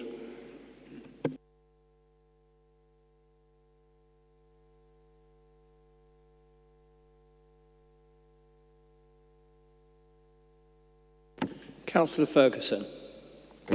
Thank you, Mr. Mayor. The corporate plan that we debate this evening is to set out the ambitions and aspirations of a new administration. We currently have a corporate plan that is due to take us until next year, and it was a corporate plan that was put forward 2 years ago that I was proud to support. I was proud to support it not for the words that it said. Mr. Mayor, excuse me. Can you please ask the Speaker to slow down? Because when you're deaf, you have to be able to hear it, and he is rattling through at a rate of knots. So Yes. slow, Speaker, please. Yes, one moment, please, Councillor. Councillor Jack Ferguson, I hope you heard that.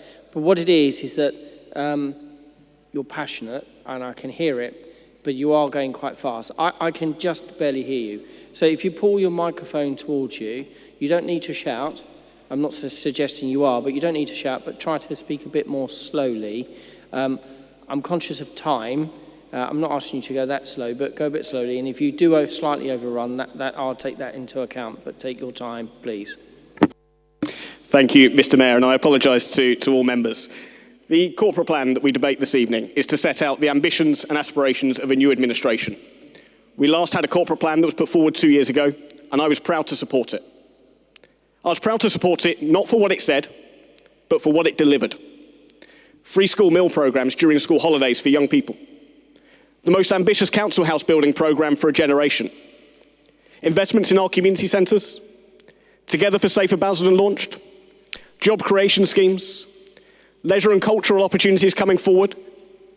Record investment in our play spaces. And regeneration in our town centres. As Councillor Baggott said, the test of a corporate plan is not in what it said, but in what it achieves. And above all, I was proud over the last 2 years to be part of a council that responded to the needs of residents. And I would like to thank all officers of the council and the previous leadership for all the support that they provided our residents when they needed it most. As we've said time and time again, the impact of the last 18 months cannot be overstated. and I want to thank everybody for the work that they put in to keep this council going and responding to the needs of our residents. The test of a corporate plan is in its actions, but the actions of the last 2 months mean that I can't support this corporate plan this evening. They talk about place. They say they want to create an environment where leisure opportunities are there, yet they're against the youth zone. They talk about people. People are concerned with community safety, yet we see no return of Together for Safer Basildon, and it was ignored from my question earlier on tonight, and we see no commitment to park wardens as we go through the winter months when residents need them most. And they talk about prosperity, yet they have no vision for our town centre. 2 weeks ago, at Regeneration and Economic Development, I asked on four occasions, what the vision was for our town centre. And on each occasion, I received no response. Yet 9 days later, 2 large stores from our town centre announced their closing. How many more jobs have to be lost before this administration realises there is a problem with our town centres? For this administration, people, place and prosperity are just words with no actions. And as we see on the agenda tonight, the first full council under this new administration, their first full council in 2 years in administration, we see an agenda tonight that is more concerned with talking about political structures than the needs of our residents. This is the corporate plan of an administration that we cannot support. And they talk about working together. Yet last week, the leader of the council stood up at Policy Executive and said, and I quote, "Everything you," as in me as leader of the opposition, "everything you want is bad." That's the leadership of this council. That's the level of discourse that we've got from the leader of this council. So let me tell him what I want. I want Basildon as a borough to be the best place that it can be. I want it to be the best place that people can grow up, to live, to work, and to enjoy living in. I want properly funded youth services that provide support for our residents every day, providing a range of opportunities leading to ambition and aspiration for all. I want a thriving town centre with an ambitious plan for job creation. I want a place that everyone can call home. And I want our community centres to be invested in to provide opportunities for all our residents. But I accept, according to the leader of the council's definition, all I want is bad. Put simply, I want this to be a thriving borough with opportunities for all. I want people, place and prosperity prioritised. But I just know this administration won't deliver it. So it's a corporate plan that I cannot support. Can I just say that in relation to your comment regarding political structure, memberships of the council committees on the report, number 9 is a requirement as the Constitution. If there is a change of committee, and I understand you nominated a number of individuals to go on to committees, so therefore as a requirement to report to council, it was on the agenda. Now, I move, please, to the next speaker. Does any other leader want to speak first? So, Councillor Harrison, I'll call you. Next, please. Councillor Harrison. Thank you, Mr. Mayor. I've read through this document completely. Now, I'm going to support it, because if I look at the outcomes which are required and the key deliverables which the administration wishes to achieve, they're things which I would think most members of this council would want to achieve. Whether they're all achievable might be a different argument, but at least on paper there are some outcomes and there are key deliverables.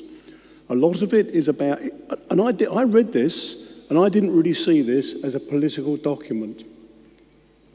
We may differ each time on what goes in the words in a corporate plan, but if you look at the overall context of what is in this document, if we work together, it's for the benefit of the borough and the people who live here. Now, that's what we should all be achieving. I was happy to support the previous administration, which I was part of, the corporate plan, because that had similar aims. Everything isn't achievable, but at least you're trying to deliver things for the benefit of the borough. COVID has played a big part recently, and This council now has to react and deliver on lots of things and lots of expectations of people in the borough as we turn into this hopeful, a better time ahead. So I will support this. Obviously, at times, I'm sure Councillor Baggott will understand, members, not just from Councillor Brocken and myself, but I'm sure other members will question you at times of how you're doing on the delivering of it. And I'm sure you expect that. But at this point in time, I think it is a document which members should support because it outlines a future for people in the borough. Thank you, Mr. Mayor. Thank you. I'm going to call Councillor Blake. Thank you, Mayor. Yeah, just before I go into what I was going to say regarding the plan, it's just a couple of comments that Councillor Ferguson said. I wasn't going to try and be political at all tonight, but he says that we're against the youth zone. I think it's been made quite clear tonight by Councillor Sargent and Baggott that they weren't against it. It was just a matter of the funding of it was the issue. So that's one issue. And you also mentioned about the Basildon Town Centre, but not having a vision for Basildon Town Centre. Well, you had a vision and it got rejected by the electorate at the last local elections, clearly. So it's better to consult with the public, as we've already heard tonight, Councillor Baggott saying 4 times the amount of people would have responded to it. That's incredible and extremely pleasing to hear. So we will consult, listen to what they say, and then come up with a decision, having done that, not just be a knee-jerk reaction, just so that it satisfies every other political party. But getting back to what I was actually going to say, fully support this. I think there are some really good things in there. The extra police on the street, the £40 million for the estates. Being somebody who's walked around the streets of Pitsea North West several times over this by-election, I can tell you it has gone down superbly. It really is what people want. What are you doing? You're all the same. That's all you get all the time. All you politicians are all the same. When I say, no, we're not, this is what we're going to do, not will, may do, going to do, you see them smile and say, we're going to give you the benefit of the doubt. And that's really, really impressive. I totally agree with the issue regarding the park wardens. I think it's very important that we keep them going for a while, but we can't be throwing money away just because it's a sexy thing to do. They've got to be giving us value for money. One of the other things I'm very impressed with is the issue of zero tolerance. Now, we all say we like zero tolerance, and I just think sometimes people expect more from us as a council on zero tolerance. But sometimes it's because our hands are tied by government legislation. And I think we can use people dumping rubbish outside their houses 2 or 3 days early. But we need to, issues like that, we need to be strong enough to say that we will ask the government if they can change their policy so that the people out there can see that there's a zero tolerance. So I think that's also impressive. Again, going back to the town centre development, that was tremendous. It's listening to the people and coming up with the ideas. I thought that's always adopted and will continue to go with. Just on a final point, well, a couple of points. Firstly, the waste management is going to be an extremely important issue during this term, and I think there's great leadership to get us through that, and hopefully that can be across the whole of the council that happens, because it's very important. But on page 99, something that attracted my eye was we want Basildon to be the home to healthy and active local communities and support themselves and each other. Well, I struggled to get into my shirt tonight for the first time in a long while. Maybe it got shrunk in the wash. I'll have a word with the wife later. But it's more likely that I've been eating too much. So I've got to look at that. And what interested me was I noticed that the average age of somebody living is male is 80, but in the area where I live is 73. So I have a vested interest as I'm reaching those ages coming up, not that far away. So I intend to do something about it. So I should be using the sports facilities that this council provide a lot more than I have been doing in the past. Thank you, Mayor. Thank you, Councillor Blake. Are there any other speakers on the... any speakers from Councillor Ferguson on your side? No. Okay, so I've got 1, 2, 3, 4, 5, 6 further speakers. I'm going to cap it at that. I'd ask all speakers to try to be as succinct as possible because that's 30 minutes. I'm trying to manage the time for this evening. So I'm going to call Craig Rimmer, Terry Sargent, Stuart Sullivan, Andrew Schrader, Tony Headley, Chris Allen, in that order. Councillor Rimmer. Thank you, Mr. Mayor. Absolutely agree with everything in this corporate plan. Absolutely agree with Councillor Harrison that this is not a political document. And I would plead with the opposition to not die in this ditch, because what it's looking to do is tackle disparity that exists already in the borough in terms of education levels, in terms of health levels, in terms of longevity. Who would not be in favour actually tackling those? And I believe that's only the start of the journey, because the ambition we have is for people like Councillor Blake not to live to 80, but to live to 100. And for the majority, the vast majority of that, to be healthy and active, like in other parts of the world. There are other cities in the UK where it is actually like Leeds, where they have the ambition to be one of the best places in the world to age well. And I would like Basildon to be in that remit as well. But this is an agenda here in this corporate plan that everybody should be able to get behind the ambition that is involved in doing so. We have a lot on the agenda today that actually help residents out, as we'll come to later in the meeting. But yes, in the interest of being succinct, I'll end there. Thank you. I'm very grateful, Councillor Rimmer, to you for that. It was just under 2 minutes. Councillor Terry Sargent. Thank you, Mr. Mayor.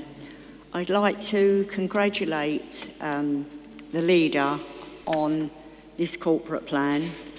I know he's not done it all on himself. There's been a lot of input from the officers, and there's been quite a bit of input from our group. But he's absolutely got it completely right. This plan is so easy to read and it's so easy to understand. And as he mentioned earlier, it's what the public, even though the public don't pull this off the shelf too often, if they do, it's what they can read and understand and see how they can hold this administration to account. Because if we don't deliver, then they will know and it will show up like a sore thumb. So I am happy to support this, this plan. One thing I have mentioned is that I would like a bullet point on page 8 to just say community services, because I just feel that needs to go in there. But we've got all of the services there, we've got the outcomes and how it's all going to be delivered. And it's beyond recognition for us to be told this evening by the leader of the opposition how they set things out and how they were proud and what they did what, you know, the now opposition did what they did when they were in administration. And as Councillor Blake has already said, that is why they were totally rejected at the last election, and that's why we've got so many people on our side. And that in itself makes us know that we promised to listen to our residents. And if we don't listen to them, and if we don't deliver what they are asking for, then our seats next year will be in the minority.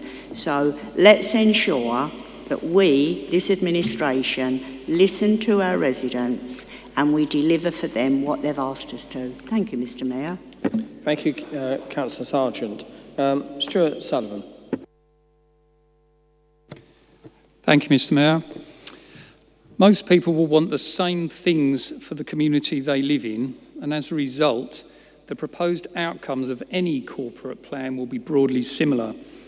It is therefore the delivery of those outcomes that is the key to the plan. The previous Conservative administration had already put in place the foundations for the delivery of a successful plan. So, for example, on law and order, we advocated funding police and creating a memorandum of understanding with them. Housing, we devised Sempre homes. Generate commercial income. We started the asset acquisition strategy. Town centre regeneration. We moved the college into the town and started building the new cinema. Health and sport. We built the sporting village. And now we can pick up the baton the last Labour administration dropped and continue building on those foundations and add to them.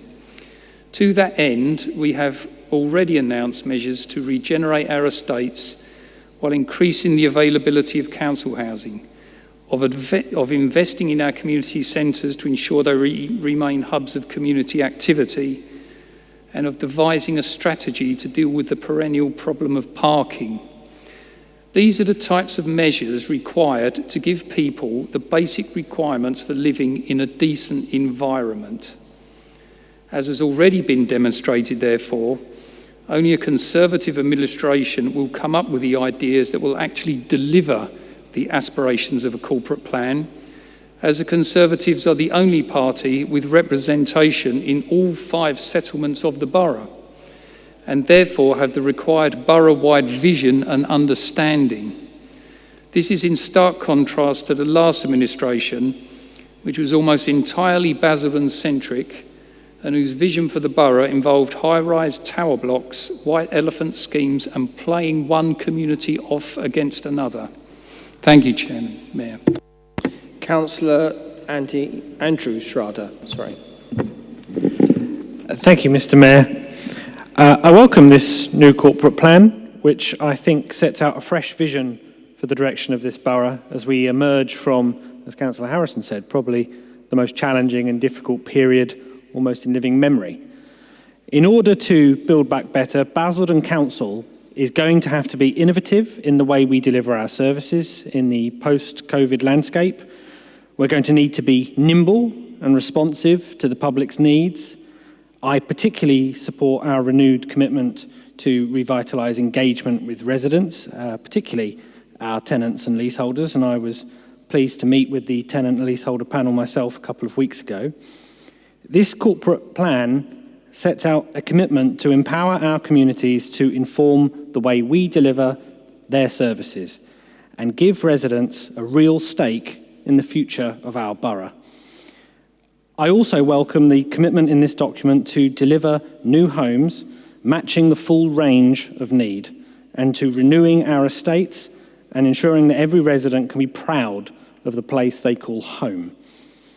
As the leader has stated in his preamble, the financial impact of the pandemic can hardly be understated, and we will need to think creatively about the way we deliver our services. The challenges will be enormous, but the people of this borough are hardworking and resilient. The community spirit that has been on display from neighbours in every street across all our towns and villages has simply been inspiring. The residents of Basildon pulled together, they got through it, and now they're ready to get on, rebuild, renew, and expand. This party believed in Basildon before believing in Basildon was fashionable. The people of Basildon have proven, time and again, they are a community alive with potential. This corporate plan gives residents a council ready to listen to them, and working together, we will realise that potential. I commend this corporate plan and will be voting for it tonight. Thank you, sir. Right, I'm going to call the 2 last speakers before Councillor Baggett winds up. It's going to be Councillor Headley and then Councillor Chris Allen. I'll ask Councillor Chris Allen to speak in a moment. It will be his maiden speech, so there will be no interruptions. If Councillor Headley now, please. Thank you, Mr. Mayor, and can I congratulate my colleagues on the comments they've made. I'm going to restrict my comments to the section on place. But before I do so, can I say how much I welcome the pragmatic view taken by Councillor Harrison, who over probably 50 years involvement with the council, he's always been an advocate of Wickford. He's always supported the ambition for Basildon, and I do feel it's a shame that the opposition Labour group cannot find it within themselves to work with this corporate plan. What came across very clearly in the recent engagement exercise that we undertook was that residents are seriously concerned about the quality of design and the quality of the build as we regenerate the town.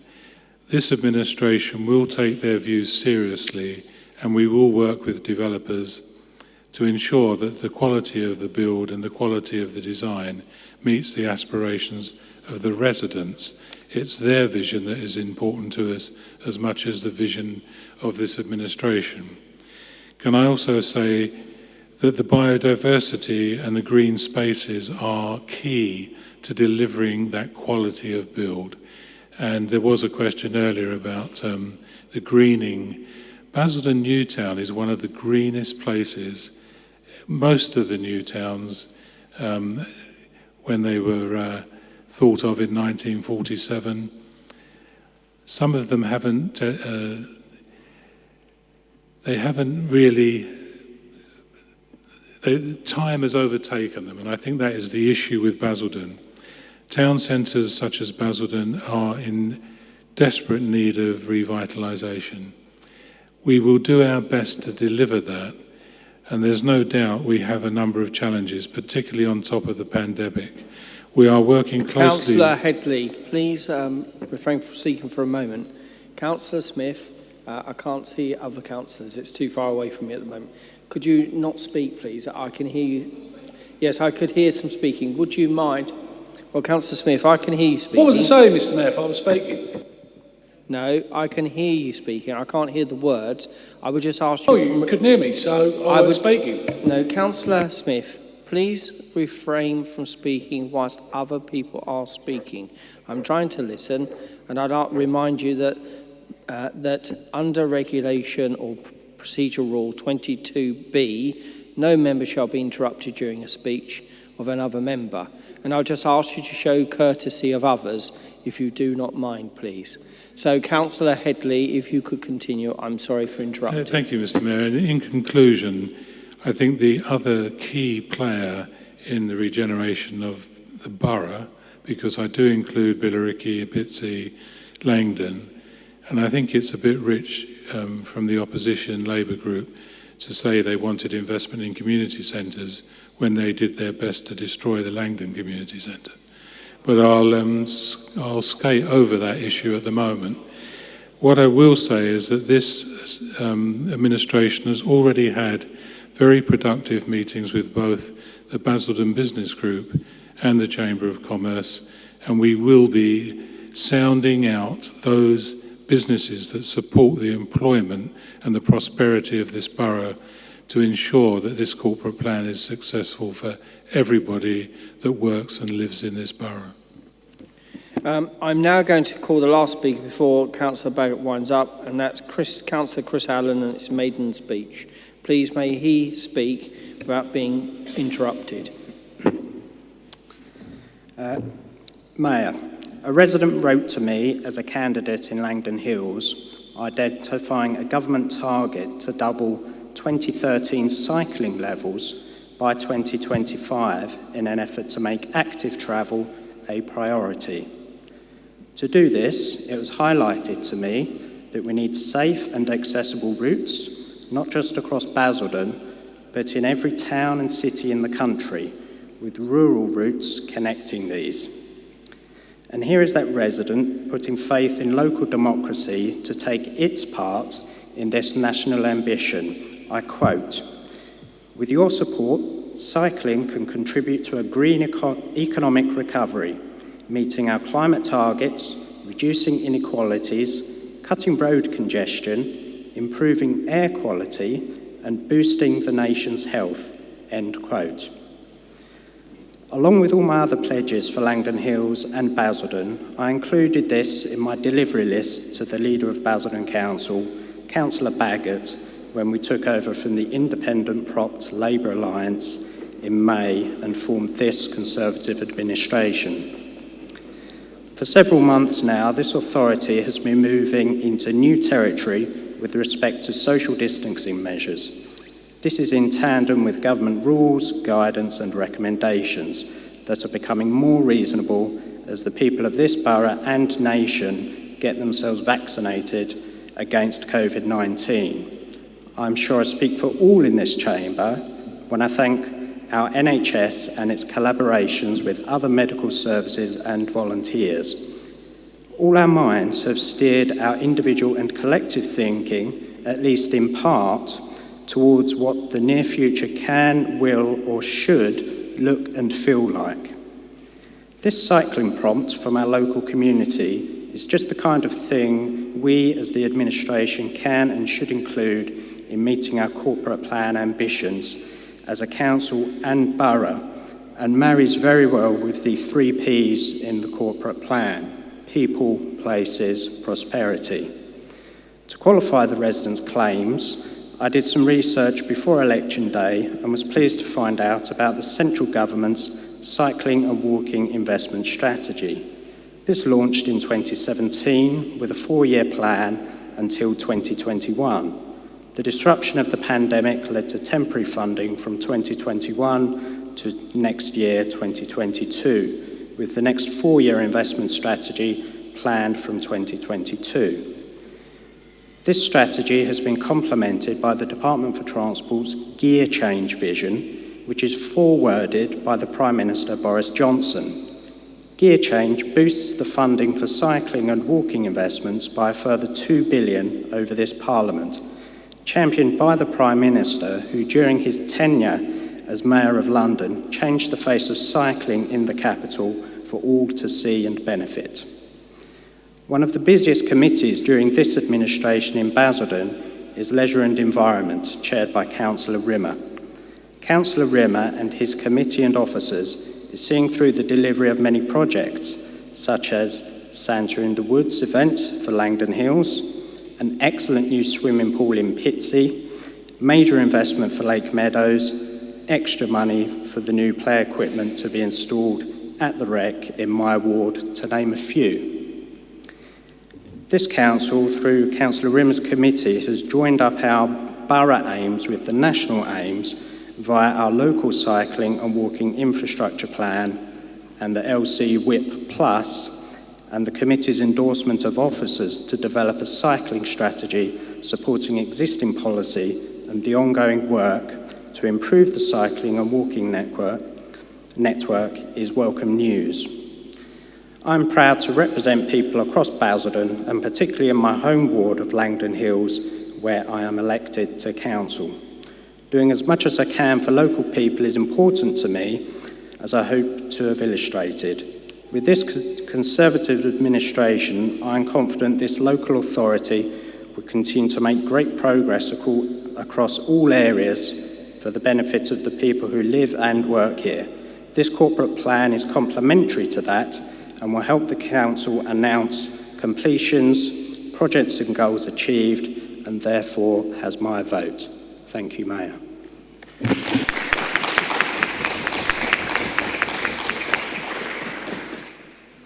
I congratulate you on your maiden speech, and you used almost all your time.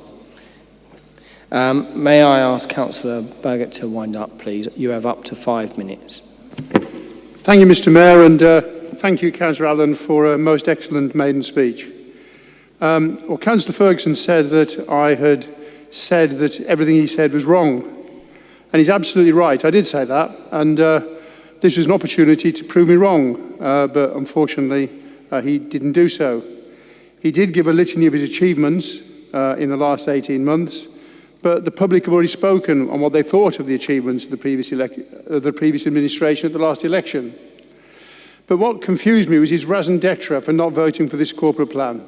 And I would actually ask his members to really think that this is the route that they want to take. Because what he actually seems to be at the nub of his objections is that we didn't commit to a £315,000 unbudgeted spend, that we didn't actually spend £500,000 per year on a discredited youth zone, and that we haven't actually solved all the borough's problems in the last 2 months. And that seems to have been the gist of what he was saying as to why the Labour group won't be voting for the corporate plan. And that just doesn't seem to me to be a particularly sound rationale for that. And I'm sure that the public are looking for a little bit more of a sound rationale when anybody objects to anything, and I'm sure that we would be as we go forward. I thank Councillor Harrison because he's absolutely right. It was a difficult 18 months for everybody, and I commend all the officers and the previous administration to an extent on how they approached the COVID issue and how they actually dealt with the public and rolled out the things that were needed and required by the public at that time.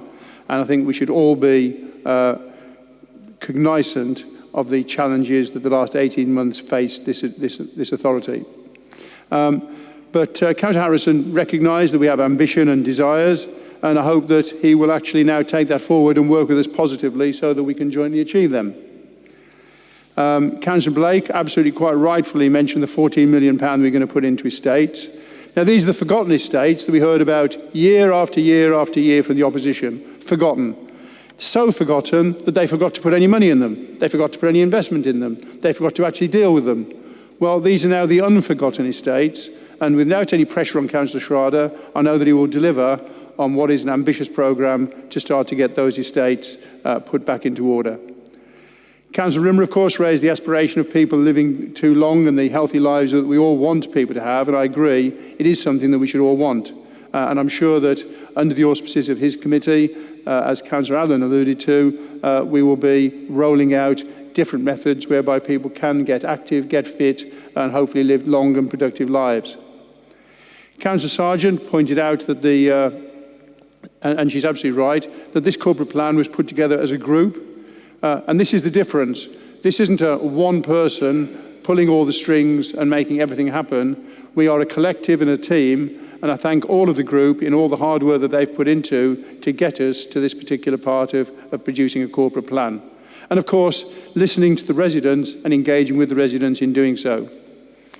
And of course, Councillor Sullivan, as you would expect, spoke about the building on foundations, sound financial foundations, which are essential to any organisation.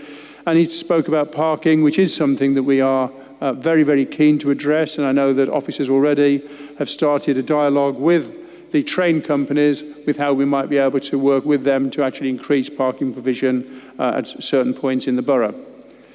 Councillor Schrader spoke about empowering communities and giving them a voice. But of course, a voice is only good if it's heard. And we are very, very clear to tell people that have that voice that we are listening, and that we will actually work with that community. He also mentioned the community spirit, and I think a really good example of community spirit was when we had our freaky weather day the other day. It was great how the community pulled together in certain parts of the borough to actually help people that are being caught out when the hailstorm was striking, when there was elements of flooding, and yet communities turned out to help those that weren't able to necessarily help themselves and to deal with that. And if anything epitomised the good spirit of Basildon, it was the way the public turned out and helped and showed that community spirit the other day. Councillor Headley was thoughtful as always and on point as always. And yes, he's working very, very hard with the community and business via the Chamber of Commerce and the Basildon Business Group to actually get us an administration that is working closely with business and getting us into a position where we can grow the economy of this borough, and I thank him for his efforts. Again, Councillor Allen made a very good maiden speech, and his point echoes that of the Chief Executive, who's a very, very key proponent of Active Essex, and we will continue to actually work with Active Essex to promote their sort of ambitions. And he gave a classic example of how our committee work will be joined up at every single level to ensure that we deliver for residents. Thank you, Mr. Mayor. A vote is required. Those in favour?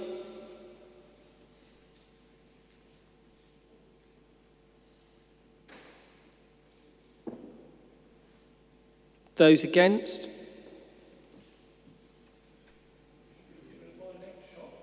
No speaking whilst the voting is being taken, please. Abstentions?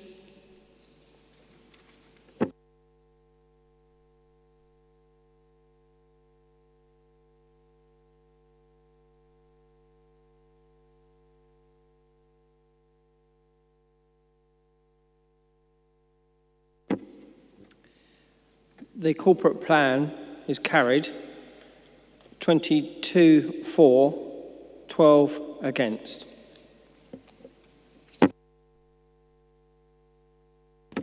I will now break for 15 minutes. We will return at 10:10. Please could everyone return promptly? Thank you.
take your seat, Councillor Smith. Thank you. I'm now going to move to the next item, which is item 13, notice of motions. The first motion is that by Councillor Mackenzie, but he is not here, and I've received notification that Councillor Rimmer is going to move that motion on his behalf. So I call Councillor Rimmer. Do you propose this motion, and do you have a seconder? Yes, Mr. Mayor, I propose this motion, and the seconder for the motion is Councillor Canham. Thank you. If you can speak to your motion, please. Thank you. I would just like to change one word in the motion where it says boy racers. I would like to change that to street racers, just to acknowledge there may be female racers as well. Could you pause for a moment then, please?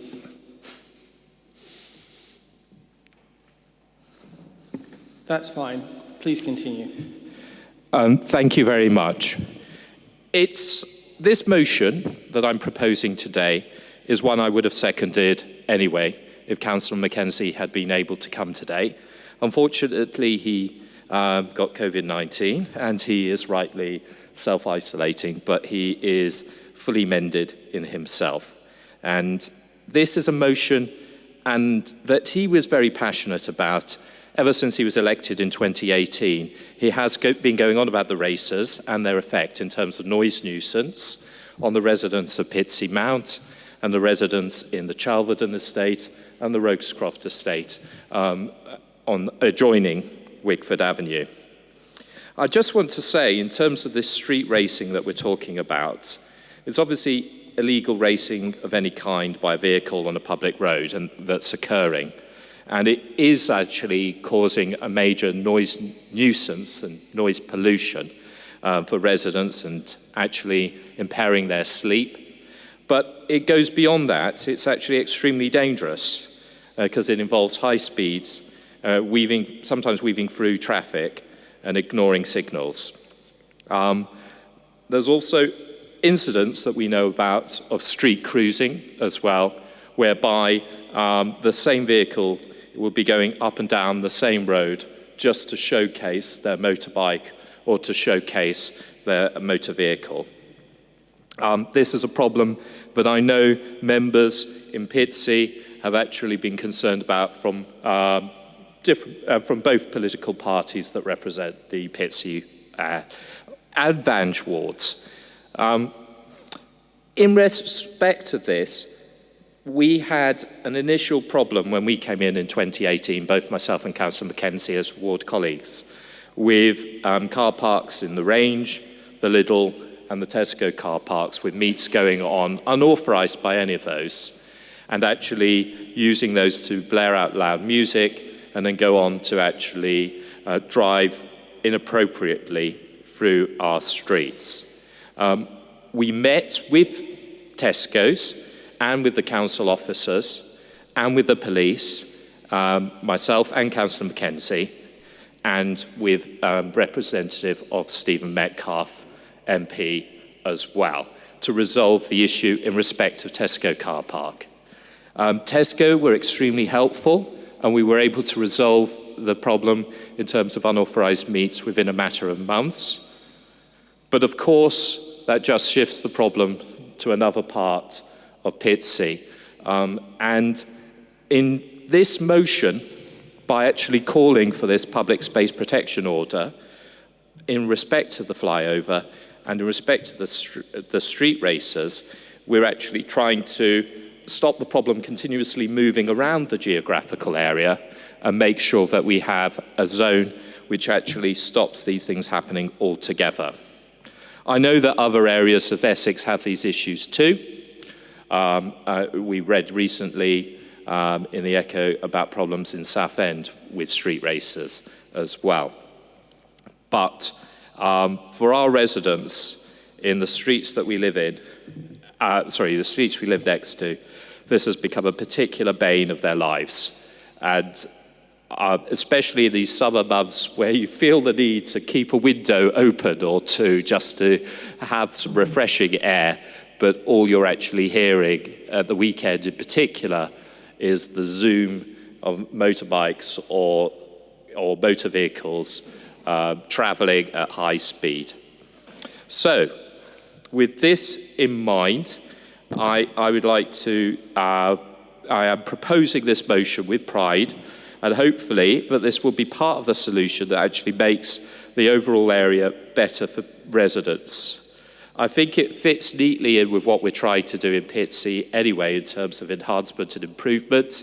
On my own committee, where we were looking, as I said before, at the Pitsea Gateway and that entrance into Pitsea, the flyover is also connected to that.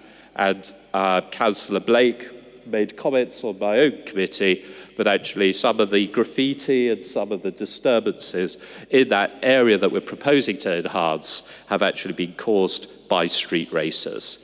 So on that basis, I leave the motion there for people to debate. Thank you very much.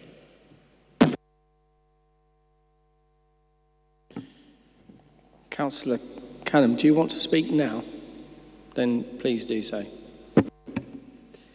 Thank you, Mr. Mayor. Yeah, I want to speak in support of the motion and Councillor Rimmer, who's just put it very well.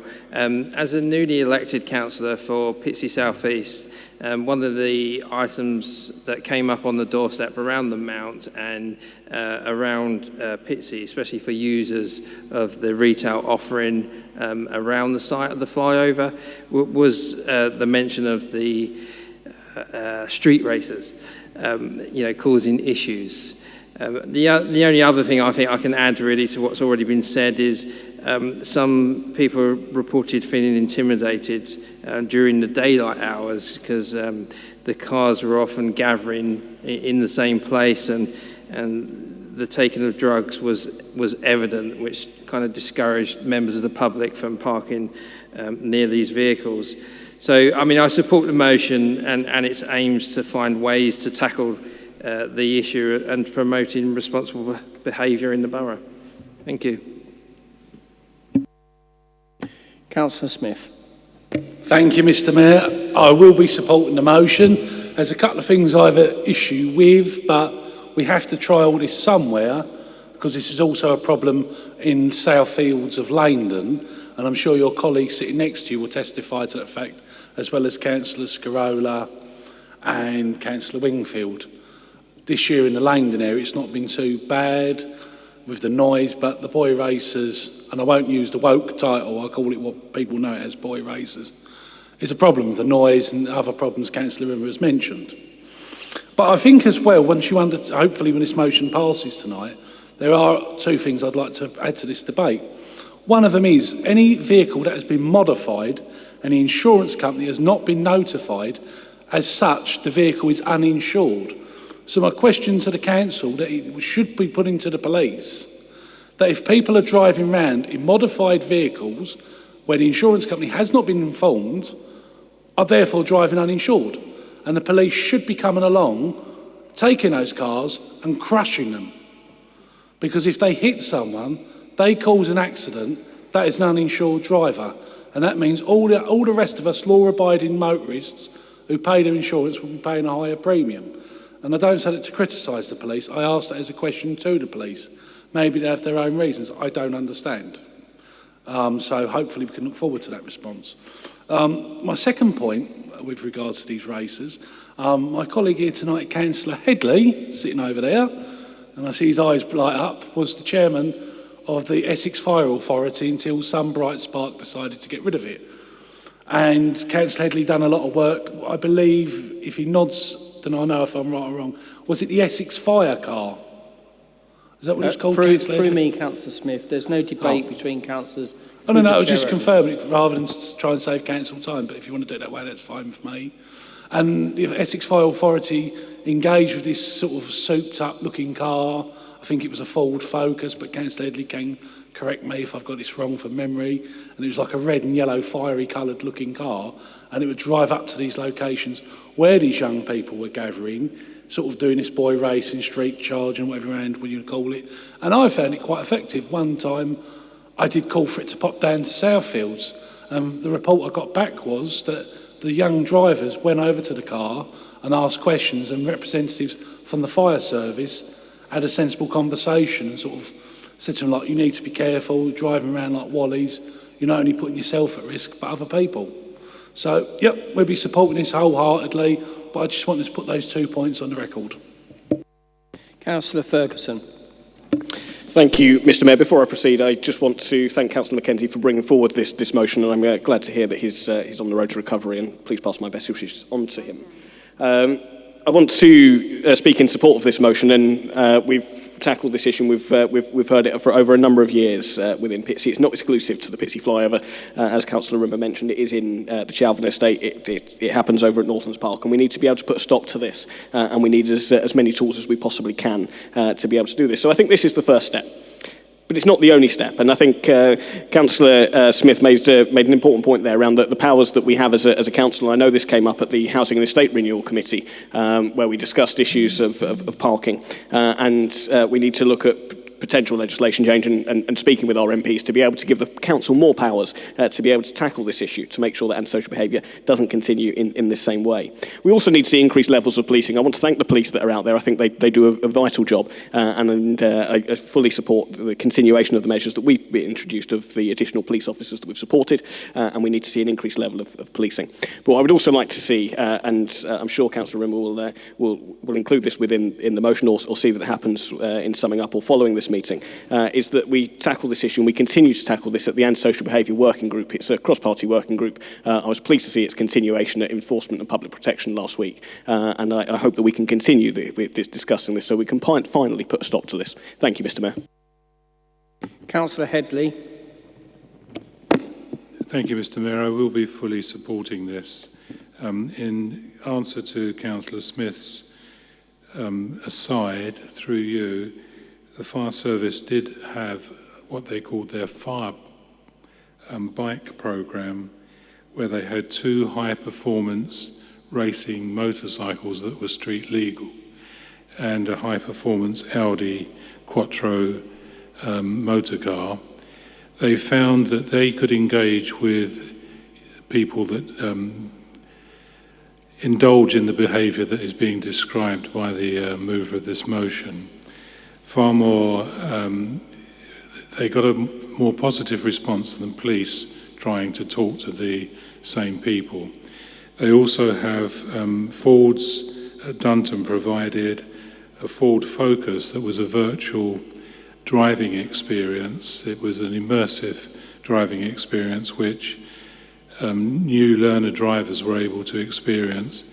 All of these were aimed at modifying the behaviour of new drivers, and particularly bike drivers. And I don't mean to be too emotional, but it is our firefighters in Essex that have to pick up the pieces when one of these motorcycles, has a bad accident. And the majority of the killed and seriously injured are unfortunately motorcyclists. You don't come out of a high-speed crash on a motorcycle with any expectation of surviving, and it's quite an emotional experience for some of our firemen and fire personnel when they have to clear the mess up. So there is a very active programme to try and modify the behaviour of these drivers, and I fully support the motion. Thank you. I'm going to call 2 more speakers, and then I think winding up. Councillor McGeorge and Councillor Baggett.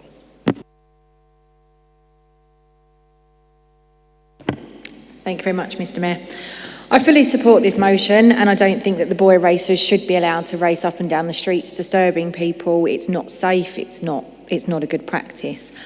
But the thing I will say, I used to spend my Friday and Saturday nights parked under Pitsea flyover with a group of car enthusiasts. There are many groups of young people who will sit there, merely park up, no loud music, no racing. And I feel that we need to make sure that they are not being penalised. They are not the racers. They are not the ones causing havoc on the roads. We need to go after the ones who do not have the correct insurance, who are causing havoc, who are driving illegally. And I feel like we need to make sure there is a differentiation between the two and that we are targeting the correct people with this. Councillor Baggott. Thank you, Mr Mayor. Like others, I thank Councillor Mackenzie for bringing this motion forward. I'm going to say this whole thing, it really, really irks me. I remember when I was a councillor at Pitsea, we had issues with the races up at Nevendon. We had still the issues with the races down at Pitsea Flyover then. And here we are, some many years later, and still we're faced with the same issue. And that really, really, really does irk me. I think that what we need to do is be starting to have a look at these issues which seem to be endemic in the borough, and start to say, rather than trim the top like weeds, which then grow back again and again, how we root out the weeds so that they actually don't regrow. So the solutions that I'm hoping we're going to find as we agree this motion is how we actually do that. And I will be happy to engage with officers via the Enforcement and Public Order Committee in order to see how we can put a little bit more meat on what's required. I had a meeting recently with residents with other issues and was very, very pleased with the positive way the police responded to the suggestion that maybe they start thinking outside the box and maybe even go to other areas and have a look for that particular issue, what solutions are being come up with and how they might deal with it. And this is what's really needed. It's that debate where we encourage the partners that we work with to be thinking outside the box. We can't just do this, pat ourselves on the back if it stops for a couple of years, to then have another motion coming to this council 5 or 6 years down the road where the same blight is being imposed on residents' lives. But I do agree with the esteemed colleague of the opposition. She's absolutely right. There are a lot of people that do this because they're car fans. They go there and they just enjoy the being there in a community of like-minded people that just happen to like cars rather than anything else. And we don't want to be penalising them, providing they're not creating a public nuisance and providing the activities they're doing are law-abiding. So I absolutely commend this motion, but I would hope that in the spirit of the motion, that when it actually starts to be affected, that we start to put a little bit more meat on the bone and a little bit more strength to how we can actually support residents going forwards. Councillor Rimmer. Thank you, Mr Mayor. And thank you to council colleagues for their comments and their support on this motion. Yes, I mean, Councillor Canham's concerns that he raised when he was seconding the motion in terms of residents being concerned about daylight gathering and drug taking, I think that needs to be considered, and hopefully this will be a step towards doing so. Councillor Smith made some interesting points in respect of other areas of the borough that obviously do have similar issues, and I think sort of the segue into what Councillor Ferguson was saying later and Councillor Baggott said in terms of bringing it either to the Antisocial Behaviour Working Committee or into the actual EPO committee would probably be appropriate in terms of other areas, and also how this policing the police and how they enforce this as well. It was an interesting suggestion by Councillor Smith in respect to the fire service and how they engage, and maybe they would be able to better engage going forward, and it seemed to be one that was echoed warmly by Councillor Headley from his years of experience in that respect. And a very emotional point that he made, which I think we can all sympathise with the firefighters and in the sort of tragedies that they might have to actually rescue people from or try to rescue people from. In terms of Councillor Ferguson, I will pass on your best wishes to Councillor Mackenzie and his speedy recovery. Yes, I think I addressed your points in respect of the Antisocial Behaviour Working Group. Again, Councillor McGeorge, I appreciate what you're saying in terms of not wanting to pick up innocent people who are actually just enjoying a pastime. It should be about the people who are actually creating a nuisance and a danger. And I think we would all agree with that. And yes, I think this is the first step, but ultimately what we need to be able to achieve, as Councillor Baggott said, is actually making sure that once this is passed, that it's actually been enforced, and looking at how it's enforced and making sure that it's a resolution that isn't just temporary, but lasts years to come, and that they're not continuously looking at this issue of street racers who are actually creating a bane, a blight for our residents. So on that basis, I have wound up the motion, and I happily hand over to you, Mr. Mayor. Thank you. We'll go to the vote. Those in favour?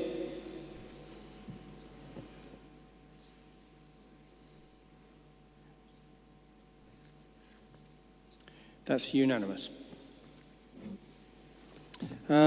Motion B to be moved by Councillor Baggott. Councillor Baggott.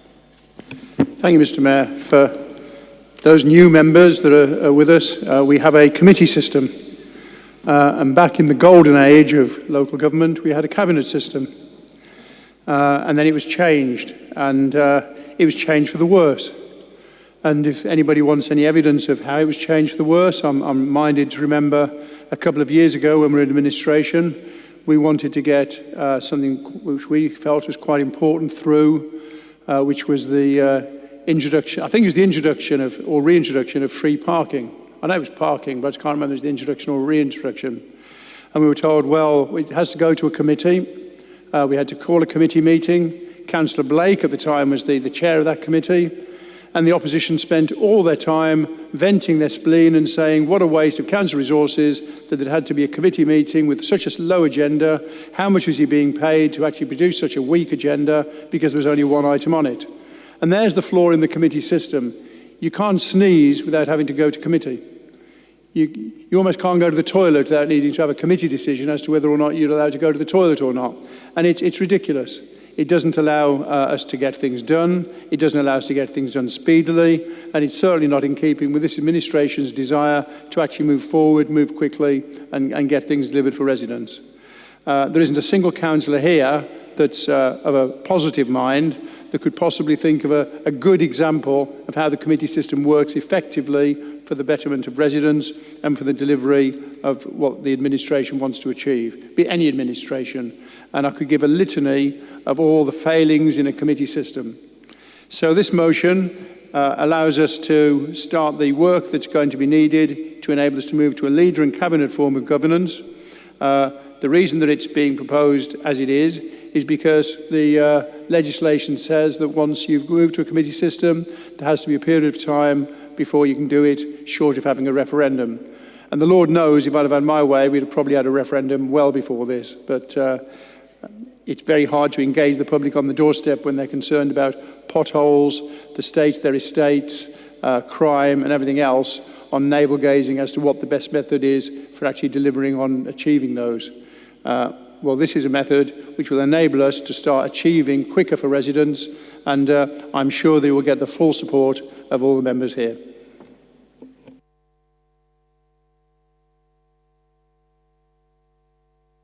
Who's seconding your motion? Councillor Schrader. Do you want to speak now? Yes, Councillor Schrader. Thank you, sir. I'm pleased to second the motion moved by Councillor Baggott to restore the leader and cabinet form of governance. I remember the 2017 debate when the decision was made to revert to the committee system. I had no experience of the old system, but my worry then was that it seemed to me cumbersome. I feared it would be insufficiently dynamic and responsive for the needs of a modern 21st century authority. Well, I've had 4 years experience of it now, and it met all my low expectations and exceeded them in its uselessness. It's clunky, moribund, and totally unfit as a structure for a council in the modern age. It didn't meet the needs of the times 4 years ago, much less in the present times we face. Even by the glacial standards of local government, it makes things maddeningly slow. It was, of course, the Labour-Blair ministry in the Local Government Act of 2000 that essentially forced councils to switch from the committee system to leader and cabinet.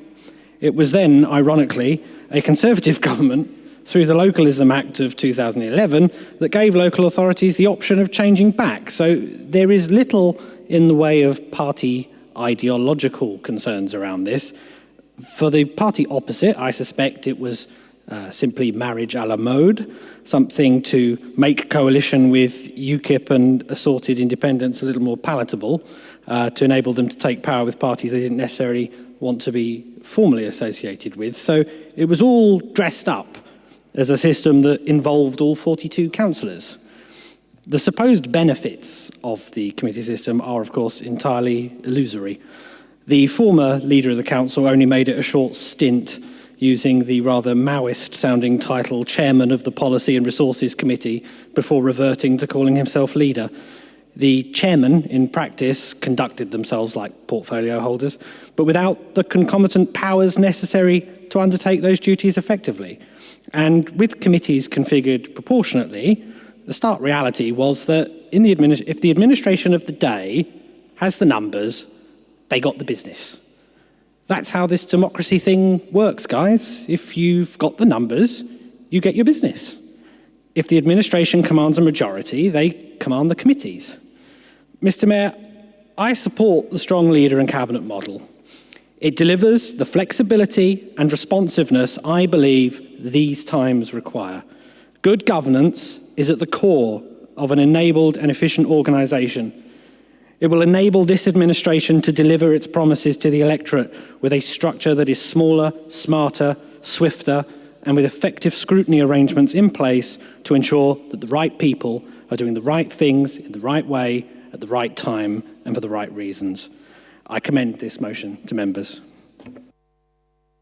Right, I'm going to call our next two speakers, Councillor Ferguson and Councillor Smith, and then there are others after, which I will call then. Councillor Ferguson, would you mind, when you speak, to speak a bit slower so that all members can hear because of the acoustics? If it requires more time, then you can have it if you're speaking a bit more slowly. Thank you, Mr. Mayor. The Leader of the Council describes the committee system as a change for the worse, and I've only served in this council under a committee system. But I've seen it functioning work well.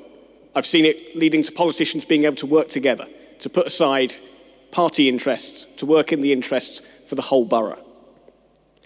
The Leader of the Council says he couldn't sneeze without going to a meeting or without organising one. Yet, I note the other day he wrote a letter to our MPs without seeking the mandate of a committee in the first place. So clearly he's able to do those things in the absence of a committee system working in place. Didn't need to call a meeting because there wasn't one for that taking place, and there should have been. But the committee system leads to increased transparency.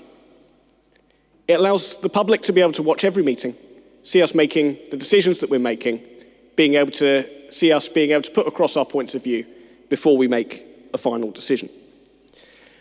The Leader of the Council referred to that meeting of Leisure, Environment and Culture Committees it was back then in 2018. And our issues with that meeting were that the meeting was 17 minutes long.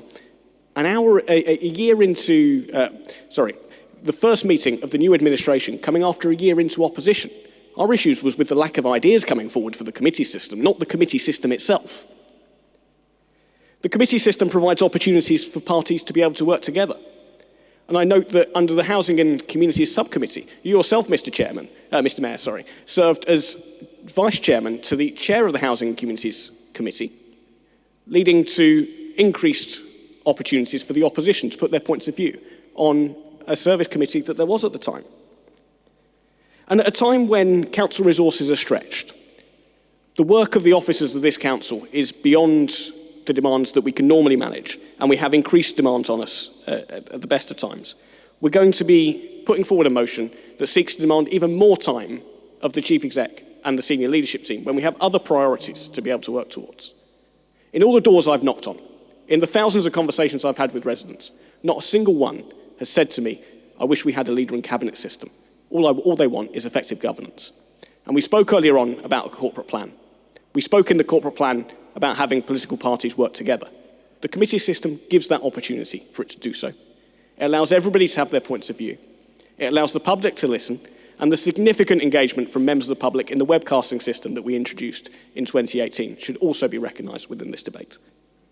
So it's not the fault of the committee system that causes problems in governance. It's just the problem of the governors that don't know how to use the committee system or don't know how to engage with the committee system that causes problems. So let's keep it. It works. It allows us to work together. It increases transparency, and it makes for better decisions. Thank you, Mr. Mayor. Right. Councillor Smith. Thank you, Mr. Mayor. Well, that's the first battle line for next May's local elections. The residents will have to decide on. Back to the bad old days when a cabal of politicians would sit there in a room, almost no public attendance. Some would say, isn't the leader wonderful? Isn't the leader the best thing since sliced bread? An opposition member might be allowed to speak, cut short. The cabinet votes in favour, and the cabinet has to vote in favour. It's the most remunerated role of a councillor, excluding the leader. So they're going to toe the line. And I see this every time I go to Essex County Council because I'm a dual hatter. The cabinet system just doesn't breed good government, regardless of who is in charge of the council. So when people actually cast their vote next May to decide who shall run this council for the next year, shall it be a majority Conservative? Shall it be a minority Conservative? Or if a big rabbit's pulled out of the hat, and I'll be honest about that, another alliance, but I don't know if that's possible with the national polls and everything else. That's for the public. But I think the people who support transparency, democracy, debates, as Councillor Ferguson said, the public being able to watch, lobby, challenge members of this council will be gone with the cabinet system. So if the administration wants to put on their election material next May, vote for decisions made in back rooms, vote for no transparency. That is their choice. Because I know when we go, I'm up for re-election next May, and that will be plastered all over my leaflets in Evermain, and hopefully for our candidate for Langdon Hills. No disrespect to my new colleague, Councillor Allen, we would like that seat, that's politics, and he would like to keep his seat. But if you want to go to the public and say, we will end all transparency, proper decision making, and turn to something reminiscent of North Korea, you do that, Mr. Mayor, and your colleagues. Please, you put that out there, you say it, you do it. We're going to vote for democracy. Councillor Brockman, please. First off, I'd like to say thank you to Councillor Schrader for the history lesson. He said quite a few things I found quite interesting. That's unusual. Anyway, one thing he said was that he had no experience of the committee system. Like him, I've got no experience of the other system, cabinet system, that's it. So I did quite a lot of Googling. And I will say that I've lived in Wickford for 19 years. Nothing's been done across the borough as far as I could see. And that's why I stood as a councillor to get things done, or try to. I'm not going to blame any party for what's gone on. But in my research about a cabinet system, I can see there's a lot of downfalls. I mean, in the proposal, there's no actual statement about how many people would be on this cabinet and what parties they would be from. Would there be a fair representation? And could it be, horror of horrors, that it would be all from the same party and only one town gets the benefit out of the 5 towns? And we all know where I'm referring to. The other thing it says as well, I believe that we should, if we stuck with a committee system, at least all 42 members in here would get a say on things. And that's a really big, important issue for me. Then the research said that to have a leader-led cabinet system, you need a strong, charismatic and fair leader. Now, I'm not saying tonight, because I believe the leader's been very good tonight, but I've watched him perform in recent meetings. No, I'm going to, I don't want to interrupt you. I'll just remind all members not to impugn anyone else. So I don't know what you're going to say. In anticipation, I'll just remind you of the code. And whilst I've interrupted you, could I also ask members to please put their telephones on silent? Someone's got their phone on ring and I can hear it hit dinging when it's receiving messages. So please continue. Right, thank you. I'm not going to impugn anyone. I'm going to tell the truth. Okay, that's different. It has been, some of the statements that have been said have been horrible, and that's the truth.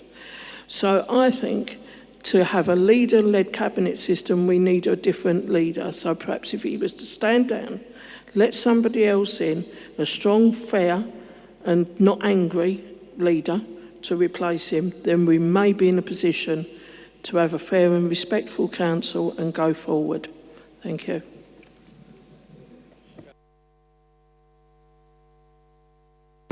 Well, I'm going to move on with the business. I'm conscious of time. We've got a number of other motions. I've got a number of speakers. I'm going to, unfortunately, I'm going to try to curtail the number of speakers I've got less, otherwise we won't get all the business done. So what I've decided to do is ask for...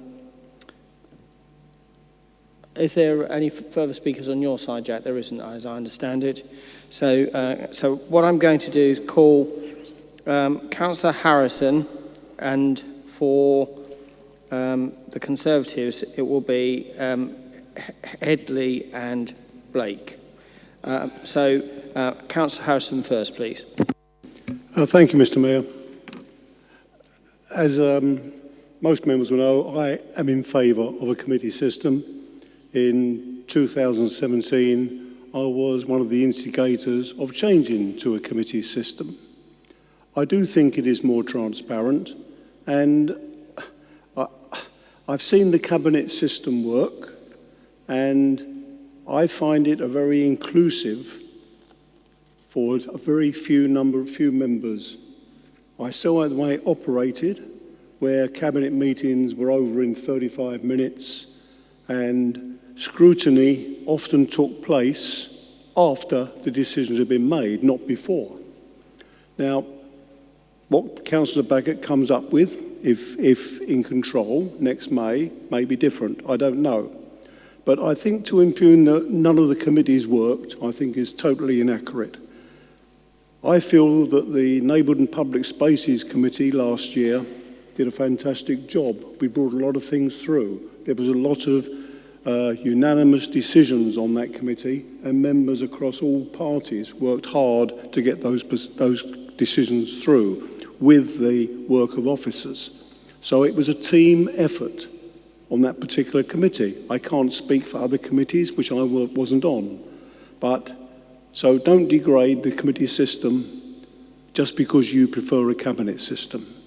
There are Conservative administrations across the country who operate committee systems, somewhat different to this one. There's one at Malden that does it, and it works.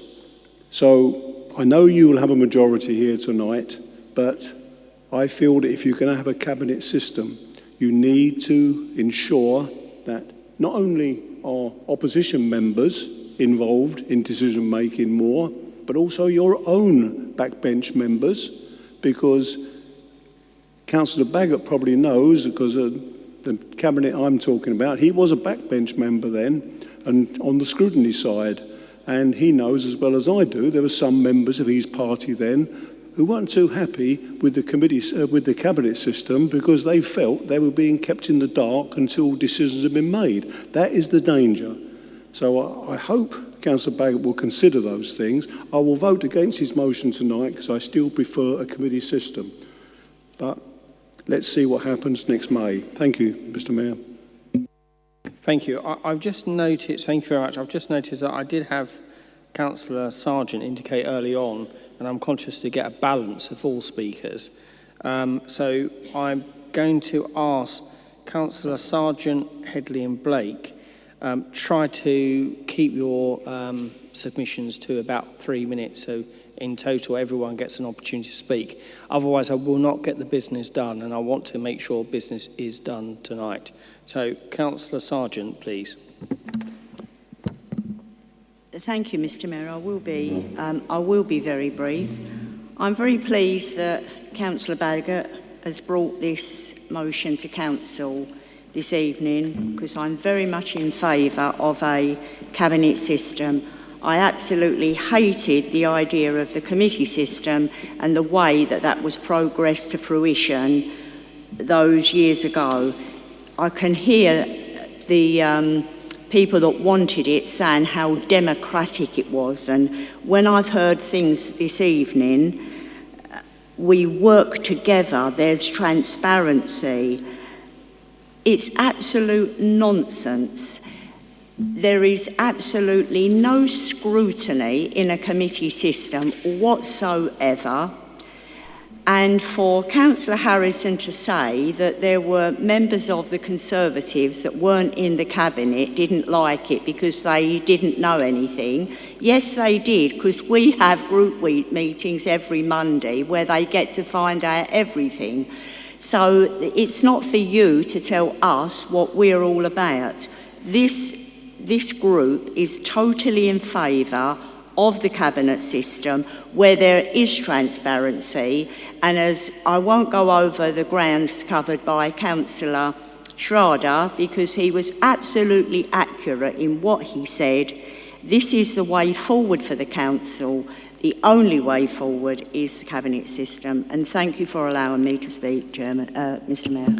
Yes, Councillor Headley. Thank you, Mr. Mayor. The contributions from the opposition were the most pusillanimous defence of the committee system.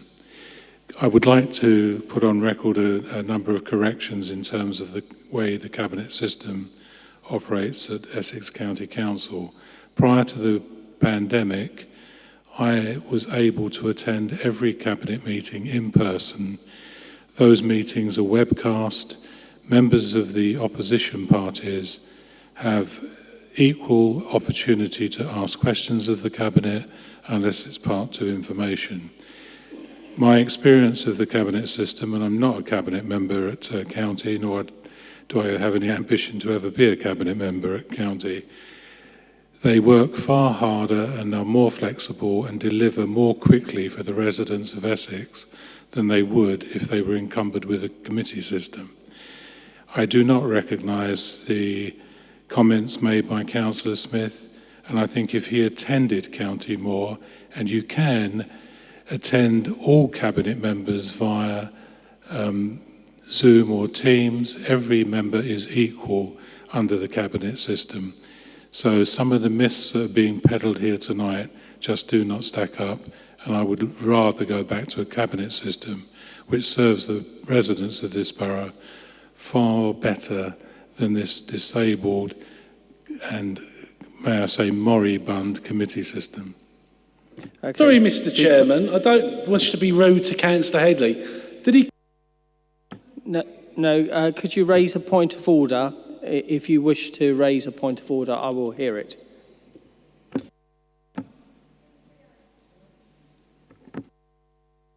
Right, thanks. I was just seeking clarity. Did he use the word disabled as a word as criticism? I couldn't quite hear Councillor Headley. No, there's no points of clarification here. Please listen. Otherwise, it's a point of order. Now, well, I think it's wrong if it's criticised. Right. In relation to the timing, because you've spoken less, I only had 2 speakers. If Councillor Buckley can be quick, and then it'll be Councillor Blake. Yeah, thank you, Mr. Mayor. I want to just pick up on a few points. First of all, I should declare I hold a cabinet position at Essex, so just so that's on the table. Councillor Ferguson earlier, not in this debate, but on a previous debate, said that our priority was around corporate structure against services. I may paraphrase the word services slightly there. But actually, what this motion is about, it's actually about delivery. And I'd just remind members here that it was that allegedly great Deputy Prime Minister John Prescott that brought in the cabinet system. And I was actually amongst those at that time that thought this was not a good idea. Having said that, we've worked with the cabinet system. I've had the good fortune to be leader of this council in the past under the cabinet system. But I've also worked as deputy leader of this council under the old committee system as well. What is absolutely certain is that the cabinet system provides better decision making, faster decision making, and hearing Councillor Smith's comments about accountability, he is totally and utterly wrong. Any member can come along to a cabinet meeting and ask questions. They may not have a vote, but they can do that. It's not difficult to do. The current committee system is frankly an absolute mess. And I don't know if Councillor Smith has ever attended an ECC cabinet or indeed attended one of the cabinets that we held here in the past. I know other members have. What we saw when this system was changed was an absolute outbreak of glee from those in the Labour and Independent parties. This was such a brilliant idea. It wasn't. And I will just give you one example that was mentioned earlier tonight, Wick Green. Had we had a cabinet system, Wick Green would not have needed to wait till last week to get a decision at Policy Executive. That decision would have been made, and it would have been made within a matter of days of the appointment of the appropriate cabinet member, because they would have had the power to do it. So I think in terms of what we have here, we're working to what is Prescott and Blair's ideal. What we've actually got from the left in here, and I include Councillor Smith, who sits on my right, as being amongst the left, we've got Basildon Corbynistas trying to block progress for the people of Basildon. You could have delivered some of your projects earlier under your system. Thank you, Mr. Mayor. Councillor Blake. Thank you, Mayor. Well, follow that. I'm in favour of the cabinet system. I think there's so many benefits for it. Right away on the line, quicker decision making. I'm not going to go over everything that's been said already, but certainly the quicker decision making. You also, and please don't take it as any derogatory comment regarding officers, but the cabinet member owns that agenda, and that cabinet member will go through that agenda line by line. Mr. Mayor, on a point of order. On a point of order, Mr. Mayor. Yes, what's the order? I'm a bit late, I apologise. 23A on what Councillor Buckley said. Well, he pointed towards here and said those Corbynistas who want the committee system. Now, I find that offensive. Councillor Harrison, thank you for your interjection, but it's too late. That item has passed. We've now moved on to the next speaker, so I'm not going to deal with that point of order now. So go to the next speaker, please. You didn't notice me, that's why. No, you can put your speaker on and speak and say point of order.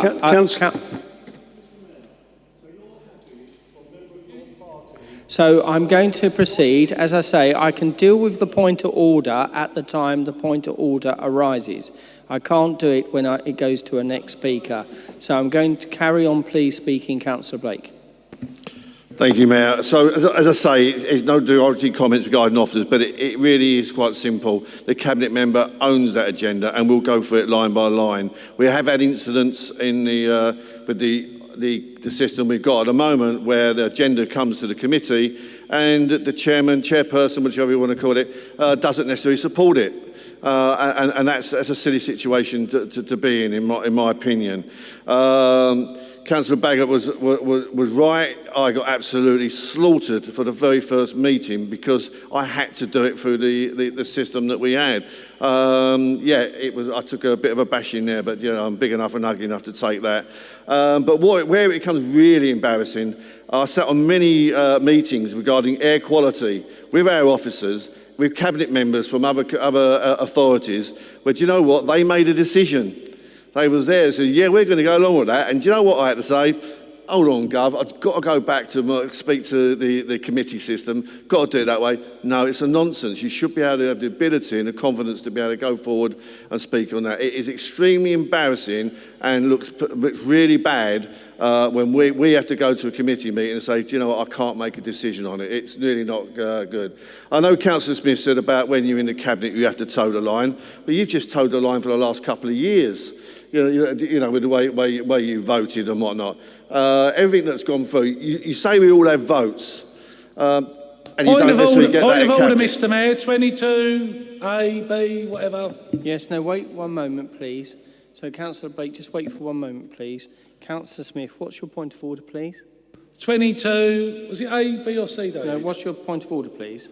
I thought you wanted a number first. Yes, please. That's what I'll give you. Was it 22, David? Which one does he want? 23? 23. What? 23. One moment, please. Hold on. He wants a number. He's had the number.